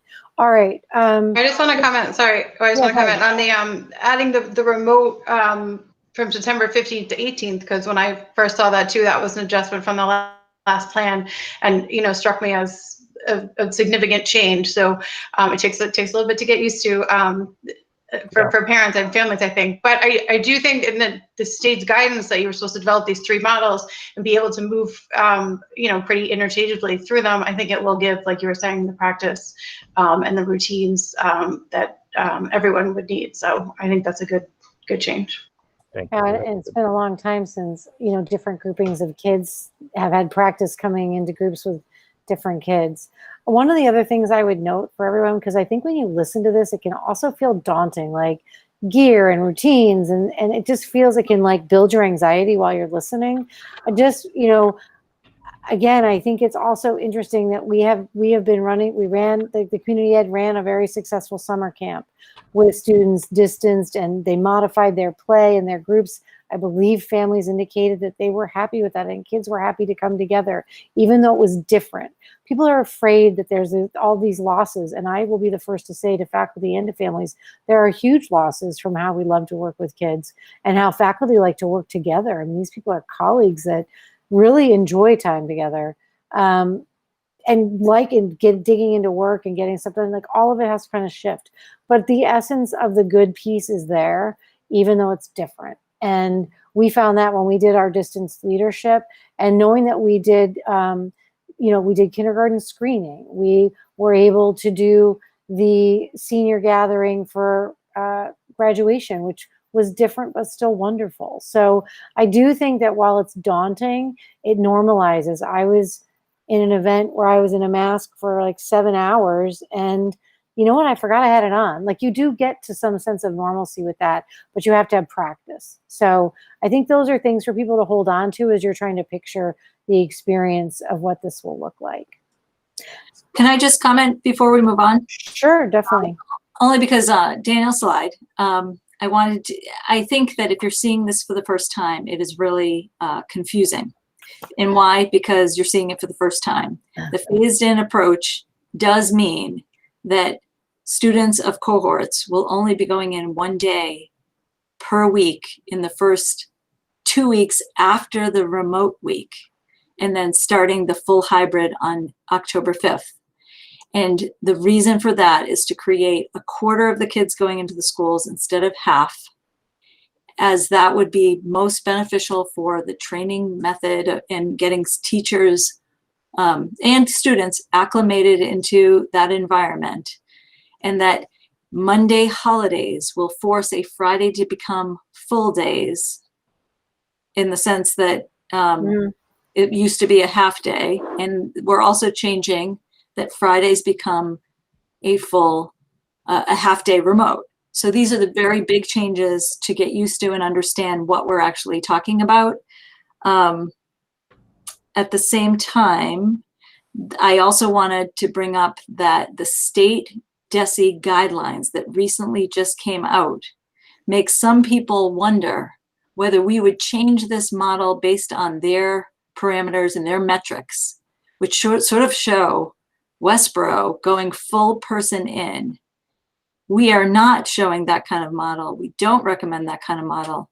And I wanted to just sort of put it out there, because I think in looking at this, there's a wonder of today's, what just came out from DESE today would make people wonder whether we're going full person in.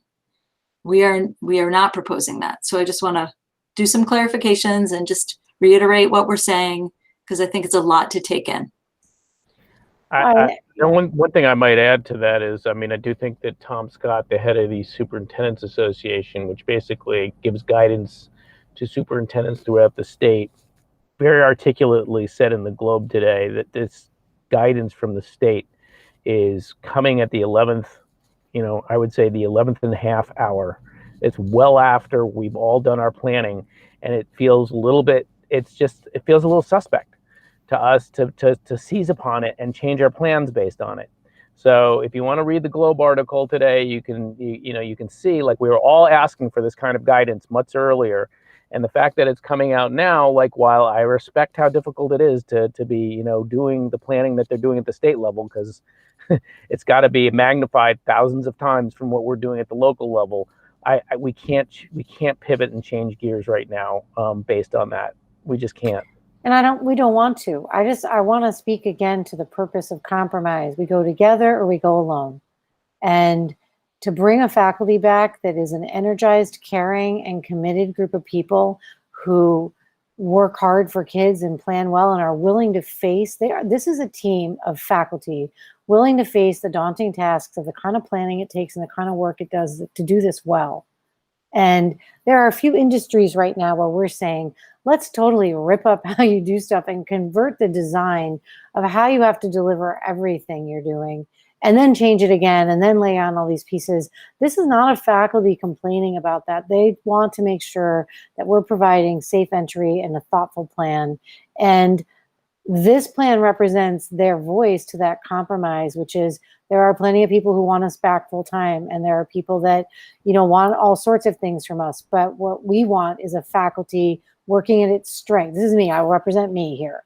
I want to be a superintendent who can represent a faculty coming back with their emotional focus and strength, committed to the fact that they know they made compromises in order to come back, and recognized that we did too. And I don't see myself proposing a shift to any kind of full-time instruction until there's a strong lead time from a bunch of other districts that shows they can do it well. I would rather deliver the hybrid model with strength and continuity and get kids in routines and get back to work in front of kids who need us, but do it in a way that we can maintain for our faculties as well. So that's my voice on this. And I think our plan represents it. I think Daniel feels the same way. We've been in these meetings up close with teachers. Everybody wants a piece of the perspective of wishing that their voice was the 100% direction we went. And that's just not a reality for any of us. So we're working to not divide everybody into camps, but to try to create a bonded, cohesive approach for our community, for you and for families and faculty. So I feel really confident that these compromises are necessary and I think represent good work by everybody. Why don't we keep moving to make sure people don't get tired of listening? Because it's really hard to sustain this kind of work. I want to jump in and just say, like, to Lisa's point, like, yes, this can feel confusing to parents who might be thinking, like, when are they getting on the bus? Like who's at home, who's not? And so this will not be the only time that families hear from us. They are going to be inundated, particularly at the building level, where all these details will be worked out, and they will be so well prepared with information and schedules and lists and color codes and tips, and they will be ready. We have lots of time before the first day. So I just want to reassure people that you will get this in many forms, many times. You will. Agreed. Yeah. Yes. Yep. Thank you for sweep and return, because really at the building levels where you get the granular detail that matches to your bus route, your schedule, your kid's age, that type of stuff. And that detail will definitely be coming in all of your opening stuff. And that takes time. That takes time to develop. And once we have this, that's what comes next. And that's why we've worked so hard with our teachers and faculty to get this ready so we can move on with the planning and get to that level of detail. Well, it's hard for them to feel ready to go if they can't get their head wrapped around it. Like there's teachers that are going to be upset when they see this, that we modified it again. So I understand that, but I think we're all trying to work to do the best we can. Let's keep moving, and this is a good conversation. I like it like this. Just keep interjecting. So one of the things we can return to is looking at a range of complex learners, and I want to be clear that complex learners are not just it's across an array of students, and there's students with no IEPs or no 504s that have complexities that we've represented, meeting through some of the program design we've done over the years with our Center for Student Success, with different increase of our SEL work. We have students that function with anxiety and depression who don't necessarily benchmark or desire to pick up a 504 for that coverage, but require lots of interventions from us. We have students who are first-time English language learners and families where they haven't yet mastered the English language to let their child operate independently in classrooms. Those are all in the characterization. What if you're a brand new family who just moved to Westborough? You're complex because you just got here and the place doesn't make sense. We might have to bring you in a day and do something different. What I mean when we say complex learners are all of the people based upon the individual needs that they're facing for us. How do we help you?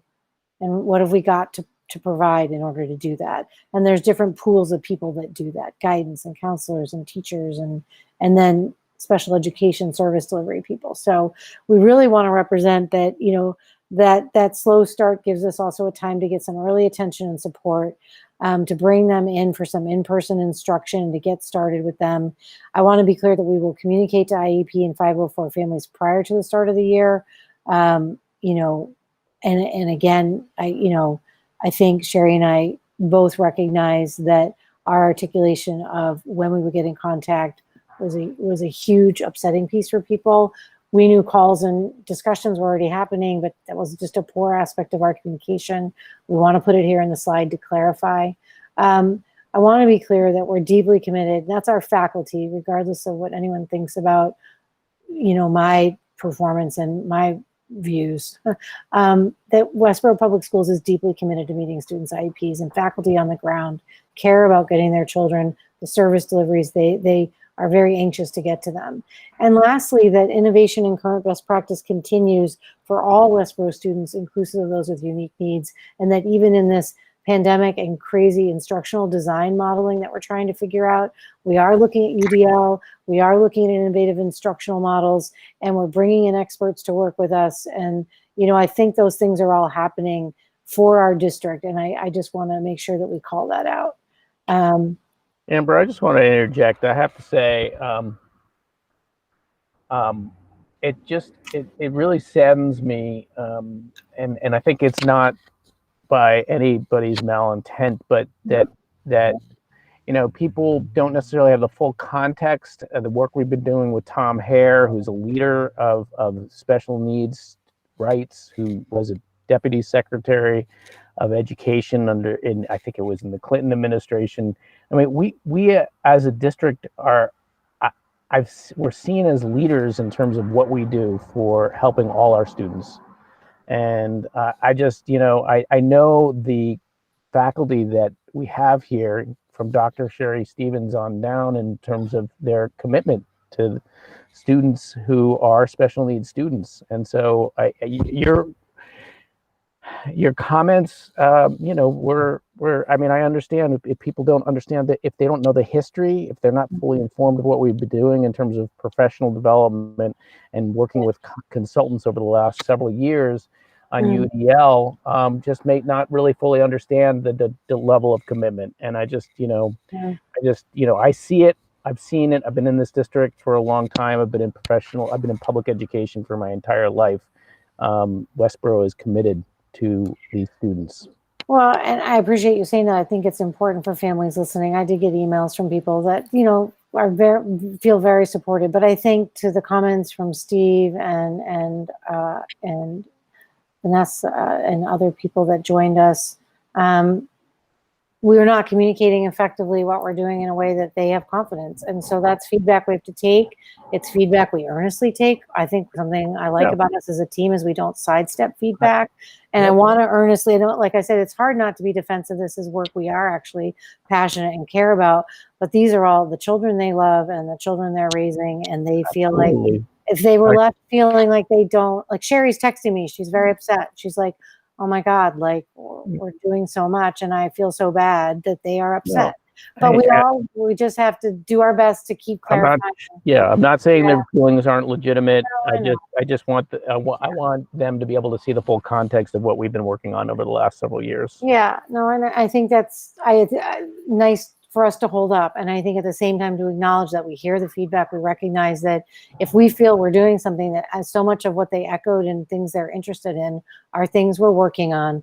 But if they're not living it and experience it at a level that they can see it, then, Sherry's already texting me, like, we need to send some more communication. Like, that's our response. And I guess the only best promise we can say is as human, hardworking people, then we'll just do better. So, that's where we are. I'd like to keep us moving, and I want to make sure we cover all this detail for people listening. I want to move to the standalone remote model, which starts September 15th on the first day of school for people that are doing that model. I want to look at K-8, I want to look at high school and give you some talking points about how this has continued to round out. The K-8 model will be taught by Westborough Public School teachers, and students can switch between models one time at appropriate opportunities. We cannot have people bumping back and forth between models. That won't work, but we recognize, and again, well within the DESE guidelines of guidance that families should have access to move at appropriate opportunities. And we put that in one of the updated, I think, question and answer sessions, that at appropriate times, like at a transition in grading or a vacation or a planned time with a classroom teacher, would have an opportunity to switch. And within that model, IEP services will be met. So the staffing for both of these models, for K up through high school, really will have, and for pre-K as well, where we will offer some services for people who do want them remotely. That design will be staffed as soon as we can nail down our model, nail down this plan, and then pull from the notes we have for parent preferences and faculty preference. That work is actively underway, and everybody wants us to move as quickly as possible on that. If you look at the high school model is complex. You're talking about transcripts, you're talking about the trajectory of completion of a child's whole, stage of work with us. There's just a weight at the high school that, trust me, we acknowledge and know we're a very high performing district, and we take that transcript seriously. A lot of districts are, working to leverage things the state will provide. We feel, and I think I defer to Daniel on this, and it's a real strength for him, and so does the high school defer to this, that VHS is a more stable format. We already use VHS. We already have students who actively fold it into successful transcripts, who get the help they need from, it's monitored and staffed and checked in by a Westborough high school teacher, our current model. If you have students in VHS, if you kind of fall offline on the track of the performance for getting work done, it's one of our high school teachers who checks in with you. There is a person who kind of monitors Westborough students' implementation of that strand of their work. You'll find groups of students in the libraries and throughout the building on their VHS section working. So it's a model we have confidence in, and it will be taught in combination with Westborough High School teachers who, if they meet a criteria set through HR and different parameters of needs, either placed by us. We might need to ask a teacher who would rather be teaching hybrid. We might need to pull one of them because we feel like, you know, the high school will put together a schedule where they might leverage it. So it'll be a combination of things. But anybody that's in the standalone remote at the high school will have a combination. That's typical for us now. Students can switch between models one time at appropriate opportunities. Again, complex to do. You want to hit the right grading transition. You know, they're going to be using different text. They're going to be doing different things. It's a different teacher. We do that to protect the students so they don't lose ground, they don't get frustrated, and so their transcript comes out as strong as possible and their learning experience. And lastly, we will be meeting IEP services within that model. So those are the highlights of where we are with that.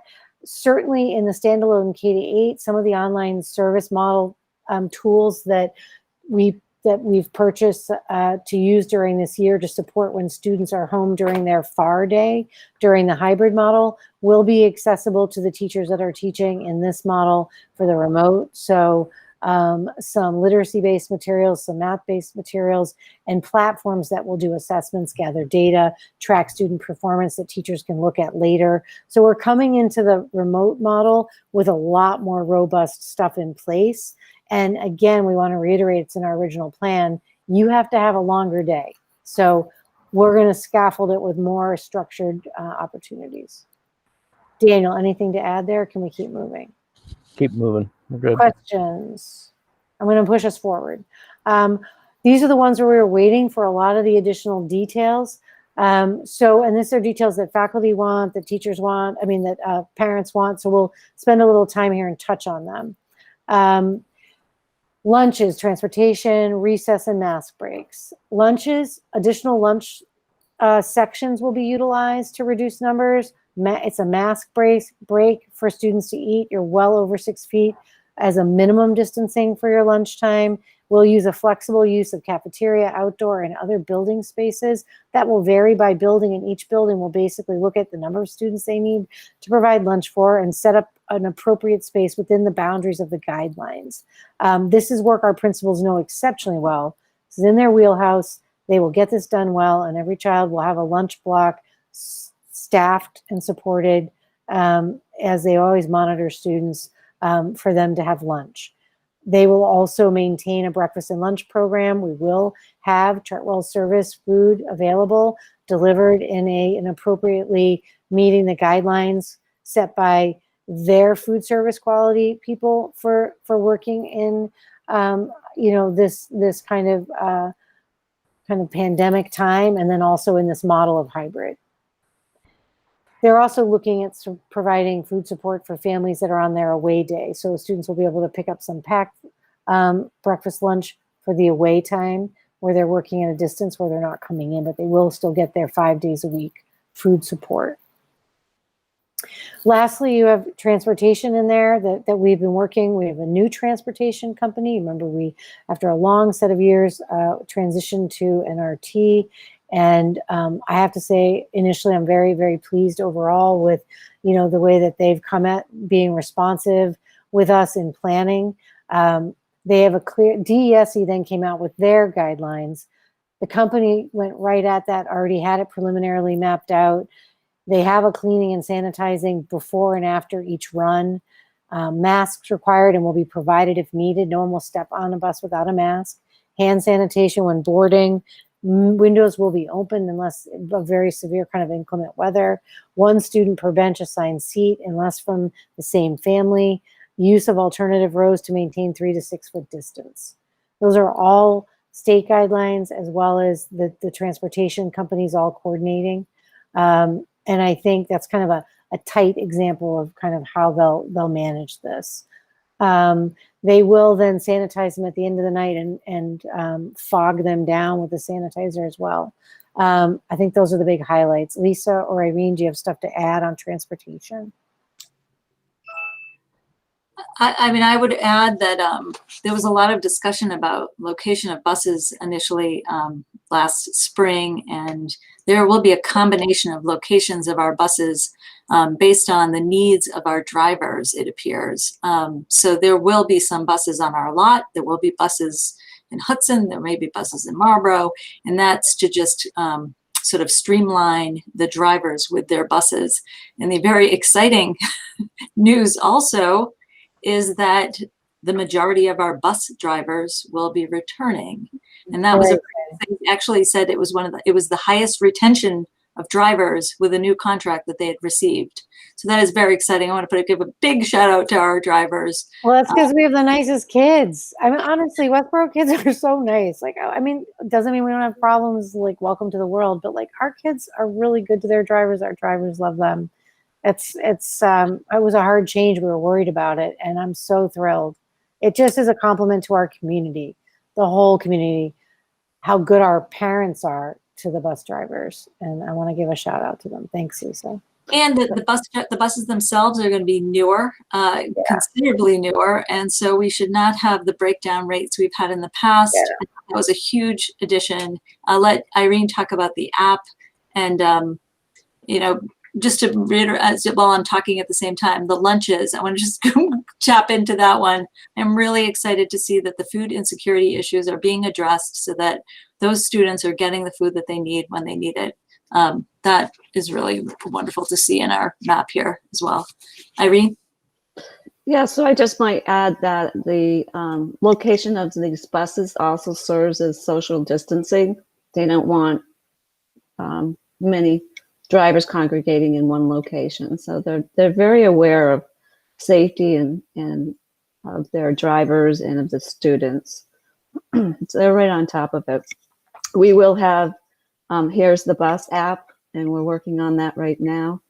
I meet with Transportation weekly, and Lisa has been joining me as well. So we're getting the routes down.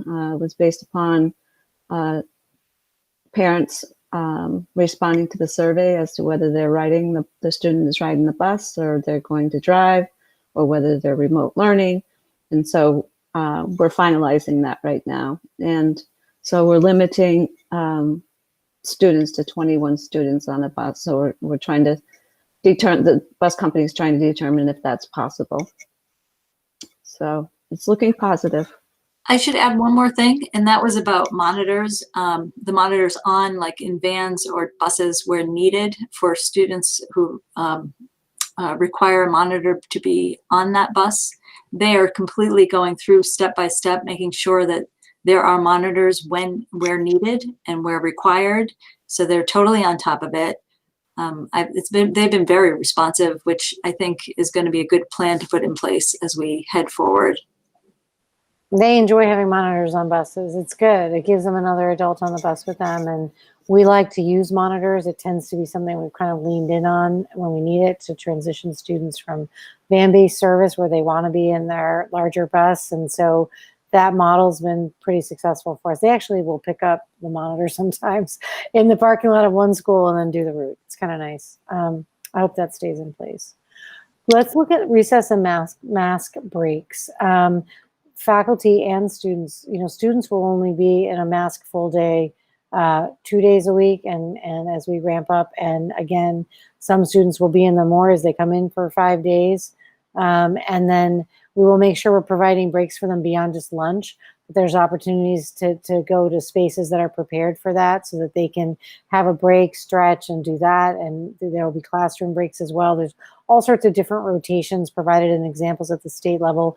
That'll be really down at that granular building level, but we'll have those built in. At recess, we'll be utilizing hand sanitation as they come and go. Our kids are really pretty good about that anyway, because when we flipped from, in some schools, doing recess first and lunch, the kids are really good about that kind of sanitizing at transition because they've been outside playing, they come and they use the sanitizer and then they go into lunch. So I think that's going to be a pretty easy routine. Small cohort play groups. We saw this work well at the summer camp. They really adjust the kind of ways kids play. They just like being around each other, and it might well be that they're playing individual games, working in a group, but being together. And we saw some examples of that type of play that'll be utilized, and also just they love to run around. So outdoor distance of 10 feet plus will be practiced with kids. It's kind of that double arm span circle work that we'll train with kids. If it's within 6 feet, they have to wear a mask. Playground structures will not be used initially. We might go through that. I don't know. We'll wait for guidance from the state and Board of Health as we kind of get started. I have no idea how long that would continue. Maybe for the year, we'll see. Sanitizing single items. You know, there's some interesting things. You saw this with people that, groups that were entering into softball or baseball play where they have to sanitize the ball every time it comes back. You know, there's practices that people are developing, and I think those are things we'll do as well for the play. And there will be some designated mask break. I want me to say that 5 times fast, spaces. So again, as well for faculty, opportunities for that in their day. These are areas that the Board of Health really had questions about last night and gave some good suggestions, you know, about the ball play, like you said, sanitizing before and after break. And they also acknowledged that it was an area where maybe kids, you know, would feel a little more free and tend to get a little closer or whatever. So they had, you know, some suggestions for that as well. And like, you know, like the sharing lunch kind of thing, like don't share the same food, but maybe you could still swap your snack or something. So. Yeah, I think that Dr. Ehrlich's comments were so insightful, as were Dr. Walsh's and Dr. Hashmi's. I think it was a really quality conversation. And I think looking at, you know, I think one of the things we said at one point was, we want to present a realistic plan. We don't want to say, oh yeah, our kids are going to be 10 feet apart and facing forward during lunch. Because the reality is they're going to turn and look at each other. And we'd rather be in a place of like honesty and be clear and then say, but how do you feel about that? And Dr. Ehrlich and the group were very articulate about it in ways that said, look, it's in a holistic package of there's emotional damage and then there's mitigated risks. You have to come to that balance, and they feel that our planning kind of meshes that together well. That also is noted by a second motion they made that they know we'll be continuing to follow up with them with, you know, continual updates. I'm going to keep us moving. I think it's important to also note that, you know, everybody, given the length of time we've been apart, given the anxiety people feel just about a new instructional model and change, because schools are all about continuity. And so there's just so much change that changes that feel of the start of the year. I really want to let you know you cannot get the level of granular detail into this proposal, but we do want to be clear that at the building level, that nitty-gritty detail is there. What the layout for play space and max breaks and what doors are open and the different protocols by building will need to be individual. But the overall proposal provides a lot of that framework and a good amount of detail, but the implementation of many specifics will come through communications at the building level from your teacher and from your building principals and more from us as well. I want to turn towards updates in the health and safety updates and changes we've added. Those are kind of fast and furious because the state keeps sending updates. And so I just think it's important for us and the feedback we got. And so I just want to be clear, it's active and continual effort. Working with the school committee, the health and safety committee, and the Board of Health. So there's a triangulation of that group. And in that group, the Health and Safety Committee is an ongoing safety planning team. That team, the health and safety document produced in our document has evolved a lot and will continuously be updated on our website, revised in response to any changing scientific, health, and educational information we receive. The data benchmarks that Daniel mentioned that DESE was providing and at the state level from the governor, you know, we're sticking with where we are. We've gotten a lot of good advice and we'll continue to fold it in, but I think, again, we're in a good place. The committee will continue to meet weekly during the school year to assess and implement. They'll look at the implementation and revise protocols. It'll be a standing committee, and a staff member will be entered from each building to anchor that, and then we'll also interact with an overlap to Labor Board and to the Board of Health. So we've got a kind of a triangulation of groups that will help us to shepherd getting a lot of feedback on how we're doing. Another piece of a health and safety committee is ongoing communication. So the Board of Health, Health and Safety Committee, we have a set of kind of like daily metrics that we feel are the ones that make sense to track in each school. That'll be sanitized in terms of data that is in any way in violation of HIPAA, you know, that we really want to make sure we have data and numbers, but we protect privacies, and there's a balance in that, and people will have to be respectful of that.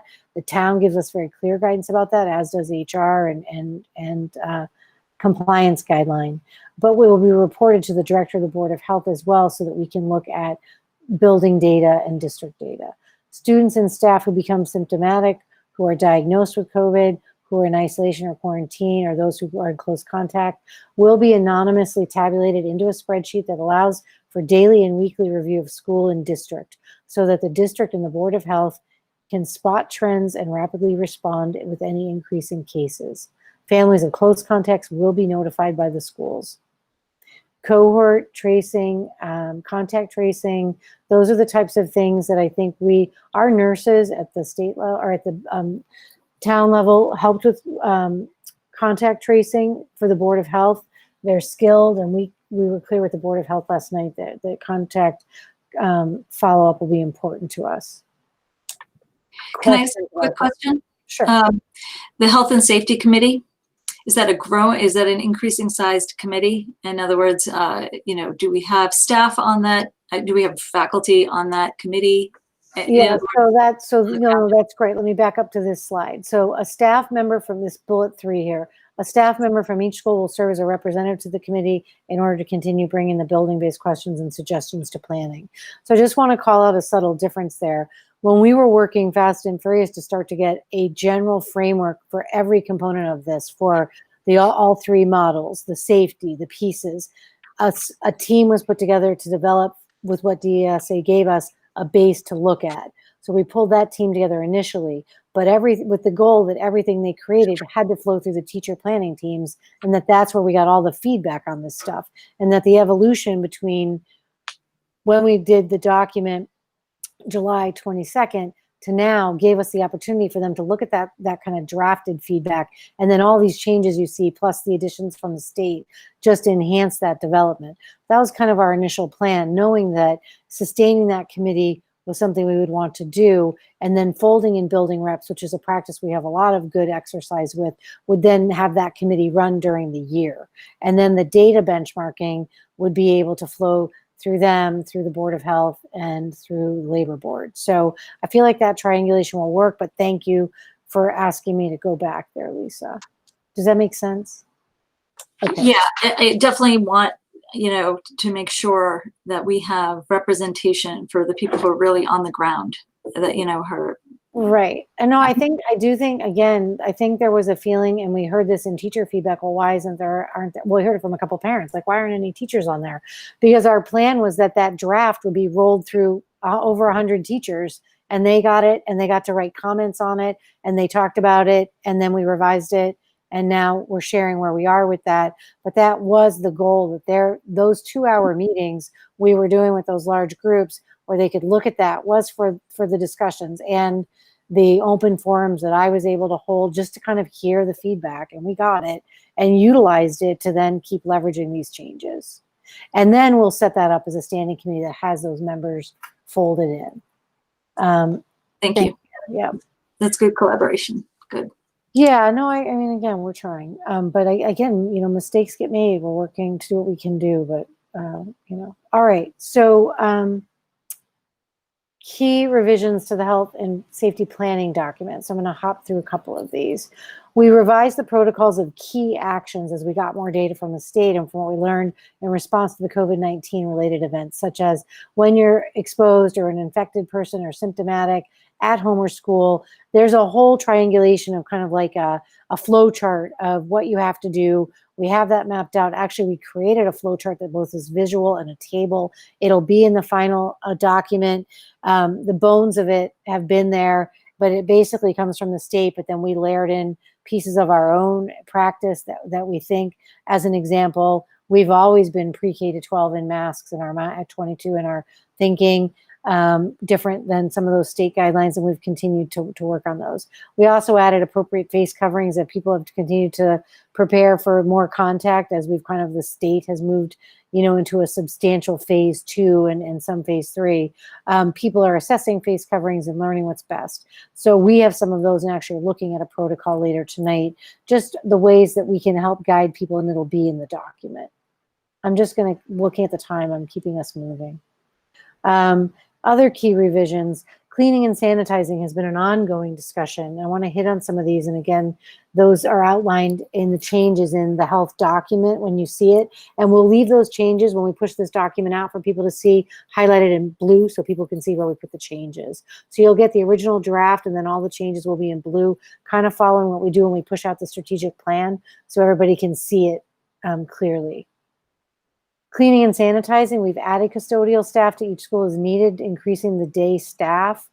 We're shifting custodians to day and then bringing in additional support at night with some subs and other rotations. So there will be more active custodians on site while school is in session. Bathrooms and high touch points, et cetera, will be sanitized 3 to 5 times a day. Looking at and we can come back and take questions on these, but I mean, I think in general, you know, we've always had a high touch point intervention plan when we enter flu season, and we know what it's mapped out, and we are able to enact that, and that'll be at play kind of as part of their standard protocol. HVAC systems, we've talked a lot of, there's a lot going on at the kind of the national and state level, and they keep moving pieces of what they want to talk about around, but there are some good anchor things that you know, we want to kind of be transparent about where we are. We brought in a consultant team to look at this with us, a company called RMF Engineering. We've done some work with them years ago, so they truly are kind of like an outside assessment team with us, but they've done some work for us, so they both knew our systems so they could move quickly, but you know, they could come in and do an assessment. They're doing a lot of district and corporate work to look at large buildings with complex HVAC systems that are really sealed with, like, you know, no open windows, and kind of large businesses, and then also schools. So they have looked to see that the systems are in good shape. They feel that our systems have been cleaned and are set for optimal functioning to balance the ventilation, because they've been clear in the report that we'll share with you as an addendum when we put out the final document. I'm assuming by Friday, have balancing, and they're clear about this, and we had to strike a balance between my expectations and theirs, that our ventilation and filtration and temperature and humidity control create the best environment for health.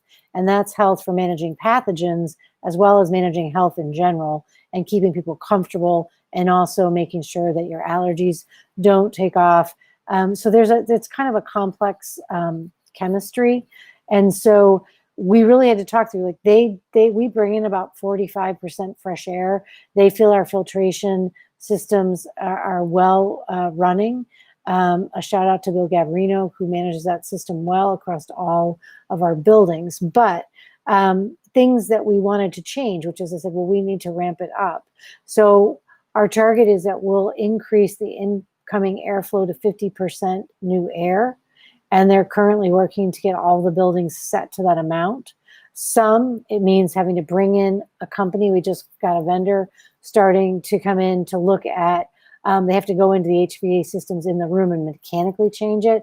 And other systems that are more updated, we're able to like change it from the computer. So across the array of that, the benchmark target that I expected was 50% new air, because we wanted to increase it some while not losing the balance of humidity and temperature control. And that's for mold, that's for everything else. Like, you have to keep that balance. The HVAC system, however, a good intervention that works effectively will run longer than usual. We leave it on a minimum of 2 hours extended after school in the evening and 2 hours more before the start of school. We've in the past had a longer quiet period at night, and you can enter buildings, you know, if you come into a building and they don't put on their systems to start, you know, they're all set by computer. You can come in the building and you feel like it's stale. So I don't experience that a lot in our buildings, but we'll increase that window. It ends up being by 4 hours then between closing and opening, where we're just increasing that circulation of airflow. They also recommend with clarity, though, that you need a quiet time where you have to shut down the system so everything settles. So then when you get dust and things and pathogens can travel on them, so that when you have your custodial team come in, they're cleaning after that transition, such that they're then picking up those pathogens and clearing them out. It's not, so it's a cycle of, like, as Dr. Ehrlich said, multiple tiers of interventions that create kind of an infrastructure of responsiveness to mitigate risk. So this is the good advice that we got. And the other piece that they talk about is, again, the filters. All of our intake filters across all 6 buildings will have the HEP 13 on the roof for the draw-in unit. And currently across the array of our rooms, not every room can take a 13 because it will burn out the fan and break down your whole system. So in some rooms, their recommendation makes sense, is you double swap out the HEP 8s, which they also feel are very strong, but we want to change them twice as often. So typically they're set in our cycle to be changed every 3 months, which is, again, more than they're recommended by our benchmarks. And then the second part of that is that we'll cut that in half. So we'll change them every month and a half. We have a range of other mitigation pieces based upon spaces. Some will limit with door markings that says this space, because it doesn't, it doesn't have an HVAC system, is only for one person to quietly work on alone by choice, as an example. It's not a space for meeting. So we'll mark our areas, and we're currently looking at all those. It was a good set of recommendations. Lastly, I would note that, they don't recommend opening windows. We also know that people will open windows, and we'll work with our staff to reach their area and range of comfort so they can keep all those other things at play and yet, be able to open their window a crack if they prefer to. The HVAC system document is clear that they think a better cleaning air filtration system is not to open the windows, but to use the cycle of filtration that they have set up. So it's all there to see. We'll put it into the report. It will go into the document attached, I'm assuming by Friday. We had edits after pieces didn't make sense, so we wanted to clean it up. The last piece of that I want to acknowledge is that we have faculty who've talked to us, and again, full transparency here, right? Who feel like some buildings are cleaned better than others. Now, I believe we have a very strong custodial team, but I also believe that if we need to improve something, that faculty need to speak directly to their principals and put in a request that cleanliness be improved in a room. They've said, well, my HVAC system is dirty. And that's because if it needs to be vacuumed out more frequently, then those requests need to go to principals, and that's a cleanliness, not necessarily a filtration, which is what the HVAC guys indicate to us. But I understand the feelings of that. I mean, I live in a lot of buildings as well. And I think that we will up the ante on both ensuring that if you feel as a faculty member that there's something that's amiss around the cycle of cleaning in your building, you need to speak directly to your principal. And if your needs aren't met, you can contact me or HR or your school committee. So that's what you're here for, is people available to you, but you need to let us know, because we can't fix what we don't know. So I believe we have a custodial team I'm proud of, and but if you let them know we need something, we'll make it happen. Last comments on bathrooms, because there's a lot of discussion around bathrooms, and they're based on a negative air pressure cycle, which is different than an HVAC system, because you're trying to push out stale air out of a bathroom, so it only vents out. So they're designed differently for negative pressure. So I asked for a specified bathroom memo because people were concerned that there's not an HVAC system that's pulling air in. It's a negative air pressure design, and it pushes bad air out. And so we need to talk about that. And I asked for a specified memo. I'll attach it in the document. Okay. That's a lot to take in, but I also think it's an important area where people have asked from feedback for us and updates. So I'll let you guys ask questions on this slide before we move on. I just have a quick question. I appreciate this sort of pandemic resilient bathrooms because I think it was a big concern. And I appreciate you going into detail about the HVAC system, because I think that's a very big concern for teachers, for students, for families to hear and know what exactly is being done. The bathrooms with the high touch points being sanitized 3 to 5 days. I'm just going to ask this question just because if I'm thinking about our teachers and I'm thinking about our students, when I think about the number of times a bathroom is used per day, it sounds like a very low amount to be sanitizing.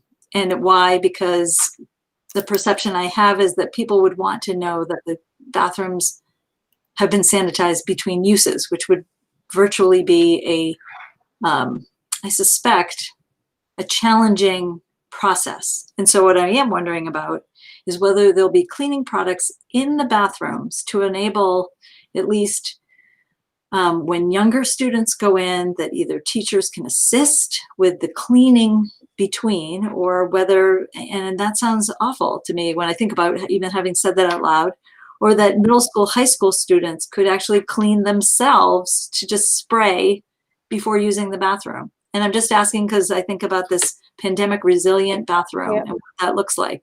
So I don't want to get too down the weeds on this. I can add things to memos based upon your questions. A couple of things, which is, you also have to be really careful how much you're just spraying stuff in the air, right? Because you have, and again, it's all about balance and mitigating risk. And I would refer to Dr. Ehrlich again as somebody who I think really spoke well on it, as did Dr. Walsh, just that you can't just fill the air with a bunch of chemicals either. You have to really have a cycle that's thoughtful. Dr. Ehrlich is a similar comment yesterday when we were talking about wiping the ball down between kids using it. He said, actually, the kids have to wipe their hands in between is better than the equipment. And it has a similar approach to aspects of the bathrooms. While we will get in there and wipe the touch points a lot, 3 to 5 times a day as we cycle, that the cycle of hand sanitizer and hand washing, either in bathrooms, but also in the hallway, the protocols are kids are always kind of sticking their hand under that sanitizer as they head out. They go to the bathroom, they wash their hands, they come back, they sanitize again. It's actually the practice we're all using. Think about how you've changed. I've been in this office for the last 6 months. And so if I get up to go down to the bathroom here, which is a communal bathroom, and we do have people that are here working, I put on my mask, I sanitize my hands when I go out, I use the bathroom, I wash my hands in there. When I come out the door, I sanitize at the pump station as I go by. I think you'll see parents that will say, I'm prepping my kid for school with a small hand sanitizer squeezy bottle, and we'll have plenty available as well.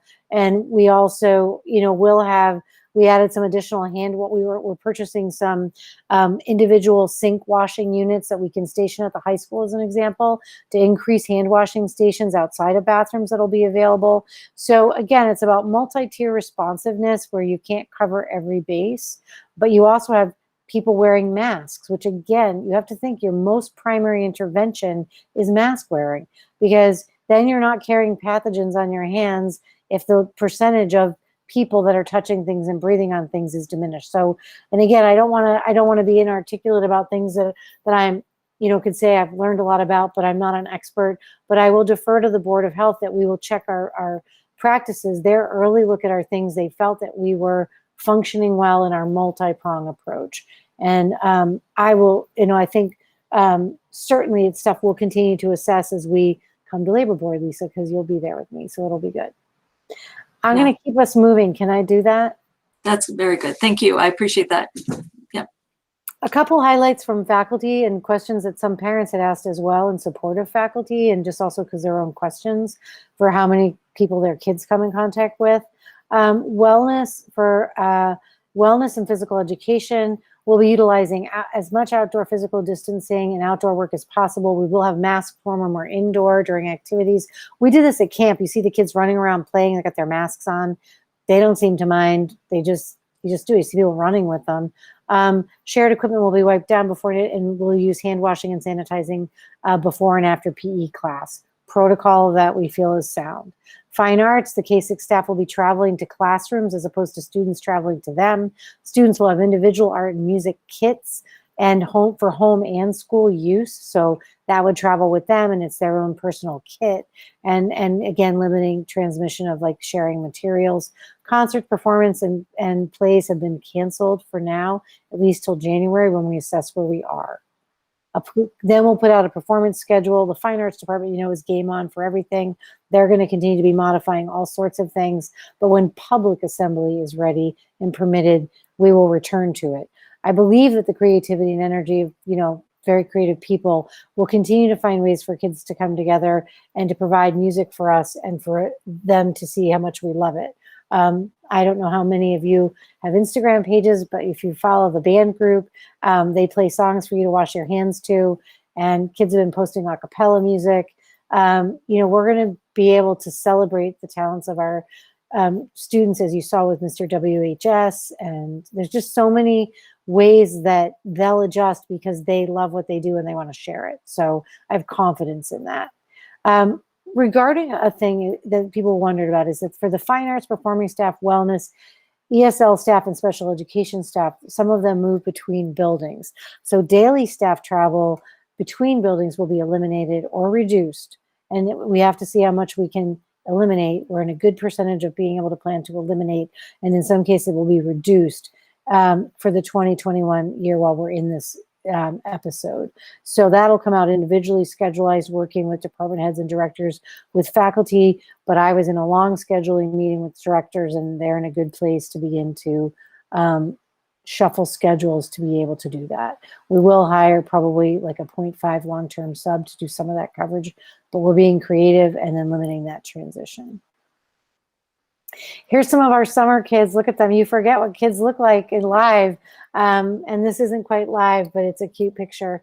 The camp was really fun to see kids. They did kite flying and outdoor games, you know, that really they had modified in fun ways. Our high school and recent grads and college students remained an anchor, as well as were the adult instructors. And I think they did a great job figuring out the path to enjoying being together and in safe ways. They kept all their groups to I think 12 and under, inclusive of the adults, and stayed in pods and built relationship. And, you know, there's a lot of fun pictures from this, but that's just the one I dumped in for tonight. I want to summarize where we are with next steps. You're reviewing this completed proposal, and then we are going to push these changes that we've just articulated and it's already happening into the clean copy document for you. And I anticipate pushing that out to you probably Friday morning. That leaves us tomorrow to kind of clean up the attachments and things that we want you to be able to review. Our practice, this follows the same practice by which you received your first proposal. I do not believe that you want to take a vote on this, and Kristen and I have talked about this, and she believes this follows the protocol that gives us time to reflect and to review the detail you want time to look at and to email with follow-up questions. Kristen will post a meeting, I believe it happened today, where after you've had time for that review, you'll come together on the 17th, Monday, 6 o'clock, and you will vote the final proposal. I then will be late, but I will be submitting it to DESE after your vote, so that it's due that night. I want to be clear that you have to vote a plan. We need to submit it to the state, and you need to have guidelines for us to open the district. I cannot open without some better guidelines than the current contract in place, because that doesn't respond to the structure of the circumstances we're in. So I need a proposal, and I think the one we put in front of you represents a lot of work from a lot of people, and I believe that you should vote in support of it. From there, after Monday's vote, we move to an ongoing implementation.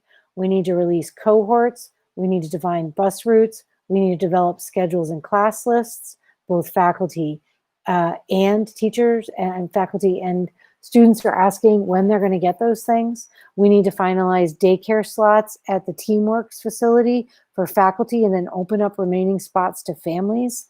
I believe there will be remaining spots, but faculty have first pass. So there's just pieces we need to figure out, and we need to literally take one breath from this vote, and you got to move to the next thing. So there's no time to waste. You're at 19 days until faculty returns. So the urgency of this, you know, is important. And with that, I know the next slide says questions, but the picture of the kids is cuter, so I'll keep it here. You've been asking questions as we go, and you don't have to have more questions, but I want to turn it back to you, Kristen, and to the group to ask and comment. Sure. Thank you, Amber, and thank you, Daniel, for stepping us through all of the updates that have happened in the past 3 weeks. I appreciate all the work that's gone into this. And I do agree that we do not take a vote tonight because we still haven't seen the draft with all of the updates in it. So I'd like to have that in writing in front of my committee so that we have a few days to look that over. I have posted another school committee meeting for Monday, August 17th at 6 p.m., which will be a brief meeting to take care of some votes that we need to do on this, and also some policy updates that we also need to do. So I'm glad we're able to get that meeting on the calendar. And so I would open up for some questions. Raghu, I think you unmuted yourself. So if you have a question, why don't you go ahead? You can get us started. Actually, I have a comment actually. Can we look at the option of having singing, music, and concerts being virtual instead of just canceling? I think you'll definitely see that. We did it with Mr. WHS. We did outdoor things. We will definitely, I mean, it's a heartfelt piece of this district, and it will be vibrant in its new version. I promise you.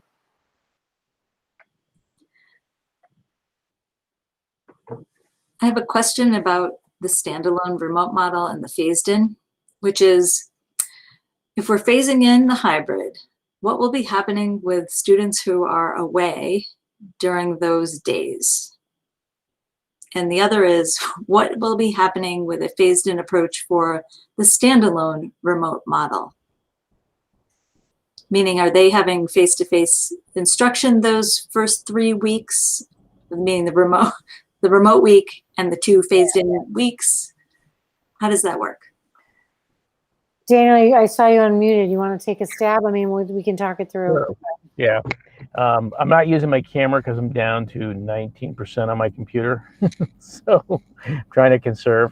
But they would start, full on with their students. There's no reason not to. So when the remote model starts for all students on the 15th, we would expect the standalone remote to go into full swing.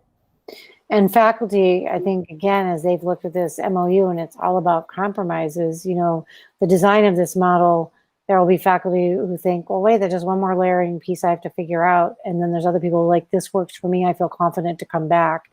And so I guess for faculty, I would say you're a team as well. And we're trying to design something that is respectful and equitable for all. And so all students will start on the 15th with the full day of school. And teachers will design a model where they can bring in all students remotely. That works in a way that makes sense. But as they bring in the half of the half, they will design a plan that works for students to receive a full day of instruction. And we have a lot of hands on deck that will pick up pieces of all of this to make sure that we get all of those days started smoothly. And yeah, and I also want to mention that we were talking about the hybrid model and talking about how we're bringing in small groups of kids to do some of those trainings, but also to do some social and emotional learning, like building routines and checking in with students about their feelings. And that certainly will be happening with the standalone remote model as well. Like, those teachers are classroom teachers, and that's the work that they do when you start a school year. So they certainly will be checking in with students, doing all those get to know you games and all of those ways of getting to know a new class of students. They'll just be doing it virtually. So it's not one program has that and the other doesn't. Everyone is getting our high quality social and emotional work that we do as we ramp our way up to academic work. Definitely. And I think this is why I urge all of us, we need to finalize a model, because teachers need time for their creative energy and focus to settle into how they vision their opening. We have some schools that do, little ice cream social gatherings and outdoor gatherings to start the school year. There are groups of teachers that are starting to think about, I could do like an outside meet of everybody. But that's the creativity and the energy of teachers that need time to settle. They need a couple of days to think about this and then let their energy begin to move in the direction of. That's why I urge all of us, we need to settle a plan so that we have to open school, and settling a plan where we can get time to organize our planning is essential for all of us. So I think that, teachers are already thinking, because that's who they are. And I think there will be a lot of fun innovation that they will create, because that's what their thing is. They're capable. But they have to have something to plug into. And so I think, as Raghu said, well, we do virtual this, there's gonna be a lot of fun innovation as they look into the year.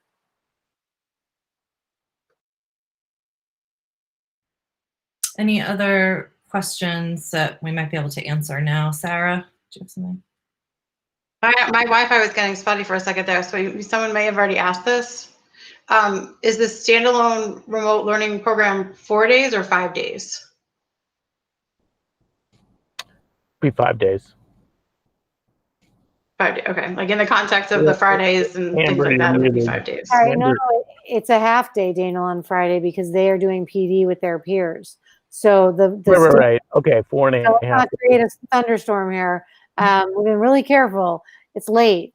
The standalone remote is taught by Westborough faculty who will be in professional development Friday afternoon. Okay. And so that's the same, equitable and same. Okay. And then will outdoor space utilization for classes and, you know, people that want to take some kids outside and things like that be decided on a building-based level? The answer is there's been a lot of questions about us thinking about outdoor education. And of course, we have some outdoor spaces. I think there'll be an increase in creative setups for people to get outside themselves. I think faculty will model that for themselves first and find what works and what doesn't. John Green is ramping up outdoor space Wi-Fi. So this is all stuff that is part of this development phase. So the answer is yes, we will leverage outdoor learning. We already do. Our teachers innovated it at the high school, and all of our outdoor spaces were created by faculty who wanted to then work with us. And we've worked with them to provide Wi-Fi and other things they wanted in it. So yes, the answer is yes. Thank you. I guess my last thing is more of just a comment. If we're going to vote and prioritize the education of our 4,000 students, as we've been saying in this community, I think everyone needs to work together to protect each other and support each other and make decisions that help people's health, keep people healthy, keep people safe, and just be conscious of your decisions and your actions and how those affect others. I agree. Thank you. Since our meeting started at 4 p.m., we started in an executive session. Our school committee has received about 8 emails just since this meeting started regarding the reopening of school. I will respond to them tomorrow, but I encourage you to look over the detailed presentation that was shared tonight, and we will work as quickly as we can to answer questions. We still do not have the answers to all questions, and I know that's asking a lot of trust in our parent community and in our faculty, and we definitely have your best intentions. We are working with best intentions, but keep asking your questions. We cannot promise answers right now, but we promise answers at some point. I thought of a few that we will have answers, and has to do with sports, seniors activities, the orientations of 4th, 7th, and 9th grade. So these are all, and more about fine arts. I mean, as we move forward, more and more answers to the details will be answered, but they cannot be answered yet, Yeah, I mean, we will do orientations. We'll do distanced orientations and virtual combination. We're doing a hybrid. We'll probably push out what would have been done in large group. People are working on this. Like, this is what people are doing full time right now. And you have admin, and I'm not talking about me. I'm talking about principals, and all these admin have been working since March to innovate without break around this stuff. We're trying to push them away. Like, Daniel's sitting here and he's on vacation. And his battery's dying. We're going to throw him out of this meeting in a minute because his battery's going to die. They are trying to, yes, they are going to do all of that. We will do, like we innovated kindergarten screening. We're going to innovate orientation. We're not going to drop those things off and say, well, I guess we don't have to deal with that this year. That's not who we are. So we leave here tonight with some sense of faith and trust that we understand our jobs, and we built that stuff because we care about it. Not because you asked for it, but because we need it. And we know families need it. We know kids need it. So we will innovate all of those things. The granular request for them isn't helping us to move more quickly. And I don't mean to sound abrupt in that, but I also think that, we're trying to get out from under email to answer people's questions, to develop plans. And we want very much to be responsive, but given the magnitude of what we are facing, it is difficult to be responsive on an individual level. It's disappointing to me to be in that place because I pride ourselves in that individual response. And, you know, while we're sitting here, yes, my email is ticked up to 575. Like, we are in a place where we're doing what we can. And so when we look at this, you need to trust that the people that have educated your child thus far, if you had trust in them, will do all of those things innovated in new ways. So Mr. Callahan, Jack Foley, Peter, they're all working on, Gelnitz is already making a modified video and then ways to bring people in. All of that will happen. It's my promise to you because that's what they like to do. All right. Yep. Thank you. So I think we will end this because we still have some policy review to go over. So we will press pause on this. We look forward to receiving your report with some, details added so we can kind of see where those pieces were added in. I know that you're going to add in a lot of links in there too. So just letting everyone know it's like a live document and it's interactive. So that'll be really important to dig through. So I appreciate the time, and we will reconvene on Monday to take a vote on that.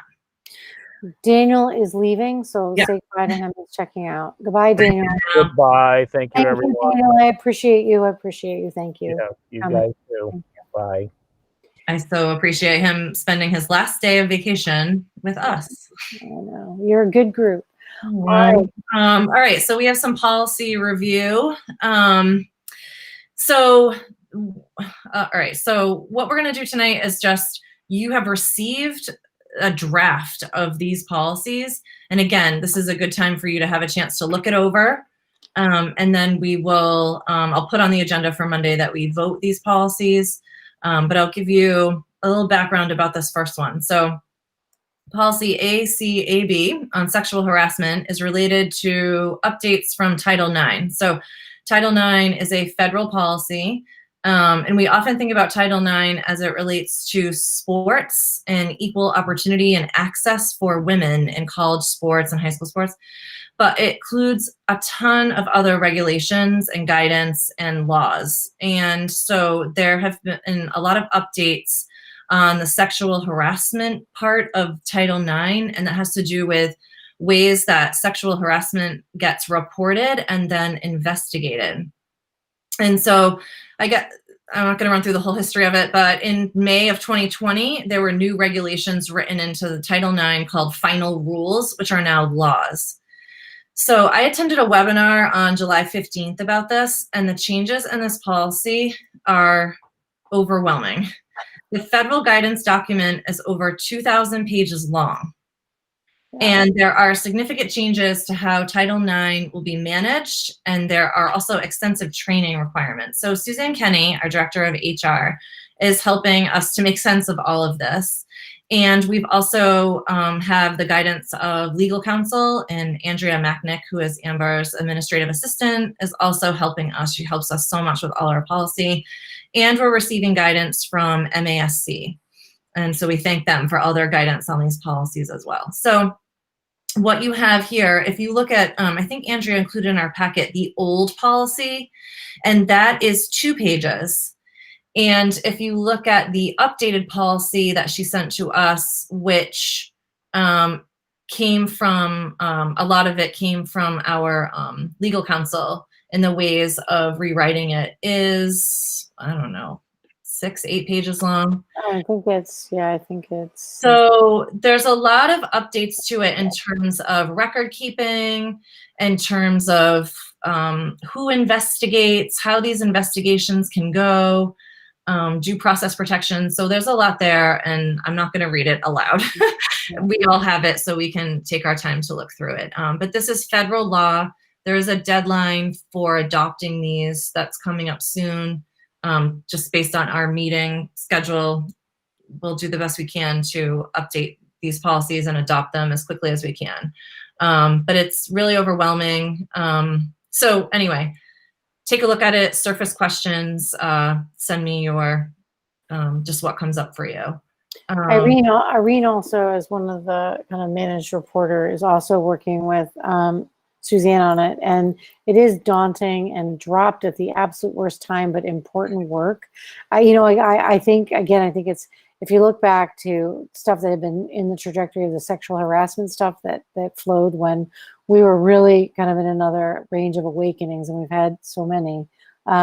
This is now the outcome document from that work. So we have to welcome it and feel good about it, because it's an innovation that accepts that we all have to do better on these policies and these practices and the on the ground work.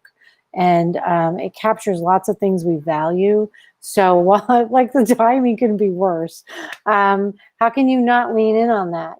Just like we have to lean in on all the race stuff and come back. We have meetings we want to have, and the people that visit us for Citizen Speak, like we're going to set up time to work with them, because despite the things we have to figure out, those are values we have to return to. So those are on the table. We have to get that stuff done. So that document is scary, but we're in it and we'll get it done. So thank you. Yeah, thank you for framing it that way. And I so appreciate Suzanne's help in trying to figure all this out. And just so everyone knows that the attached policy, when it is adopted, has to be sent by law to parents and guardians, students, employees, unions, prospective employees, everyone in the district, town. I mean, like, everyone will know. We'll have specific, Title IX coordinators that are the people who help investigate these claims and things that come forward to us. And there is significant training with this. So people above employees will be attending training. And so we will get all that together. But as Amber said, the timing is just very unfortunate. But we're excited to be able to, have a really solid plan in place. And it's I think this is overdue for some updates. So I'm glad that that's happening. The other policy, we have a policy on face coverings, which schools, I don't think, have ever had to adopt a policy on face coverings before. But you'll see it there. It's 2 pages, or one in a little bit. And it's just talking about how we're committed to providing a safe environment for schools, that at this time, face coverings do provide the most amount of safety that we can have for students. A face covering is one that covers the nose and mouth and must be worn by all individuals in school buildings and on school grounds and on school transportation, even when social distancing is observed, which I think is an important part of this. There are some exemptions for the policy that are listed here. And when face masks and face coverings can be taken off, which we've already discussed in our reopening plans, during mask breaks, while eating or drinking, during physical education, and we'll have parameters in there for distancing, and while people are outside, and we've set that 10-foot guidance. So take a look at that. I do recommend that we also adopt this policy. And I just want to point out differences between like policy and implementation. So if we adopt a policy like this, and it seems very general, it's the building-based implementation that happens that we will talk about the types of masks that we want for students, what happens when a student doesn't show up with a mask, what happens if they show up with a mask and it breaks or falls off or it doesn't work, like we'll give them one. And so all of that stuff will happen under this policy. So we need the policy first, and then we can build in all the implementation protocols. So that's the face coverings one. That's going to end up being policy EBCFA. And then there's one more it's a long document, but I think it's really important. So MESC has helped us develop a supplemental general interim policy that touches lots of other policies that we need to either layer in something else for this new school year or update. So it talks a little bit about our plans that we're creating with the state, talking about establishing some emergency interim policy that promotes public safety and safety of students and faculty, maintains high and efficient level of education services, ensures support for students in general and in particular for those with high risk, as well as those with social and economic risk, and comply with emergency orders of governors and adhere to DESE's guidance of federal government. There's general district goals that are affected by the pandemic. And then there's some, you can see like specifically like which file or which policy it falls under. So for example, policies about students' assignment to schools, the school calendar, class size, attendance, time on learning, grading and retention, local graduation requirements, special education, discipline, suspension, expulsion, exemptions of particular groups of students, job descriptions, students at risk, privacy of students, pivoting back and forth between remote learning or back to in-school instruction, homeschooling policy, public safety officers, eligibility for participation in extracurricular activities. So even though you're not physically in the building, you could still participate in extracurricular activities because you're still a student in our school system. Visitors in school buildings, illness and contact tracing, operations and plant maintenance, transportation and busing. It's a lot, but we have to get these things in place before school starts. So again, just like the plan that we submit to the state helps get the ball rolling, updating these policies will also help us get everything in place so that we can open safely. So I really have nothing else to say. There's really nothing for us to do about that right now. I just want to get that on public record that we are reviewing these policies, and they will be on the meeting agenda for Monday for a vote on the policies. So any questions about that? I know it's a lot to take in, but now you all have homework. Okay, Amber, anything else? God, could there be more? I think we're okay. We've really covered a lot tonight. You know, you guys have a lot of stamina. I want to thank you, and anybody who has even attempted to stick with us through this whole meeting. This is such important stuff, and I just want to acknowledge that you know, you're such a thoughtful board, and thank you. You know, we're trying to do what we can and to do it with integrity and with high quality. So just want to acknowledge and thank you. I'm sure you're ready to go home and rest a little bit.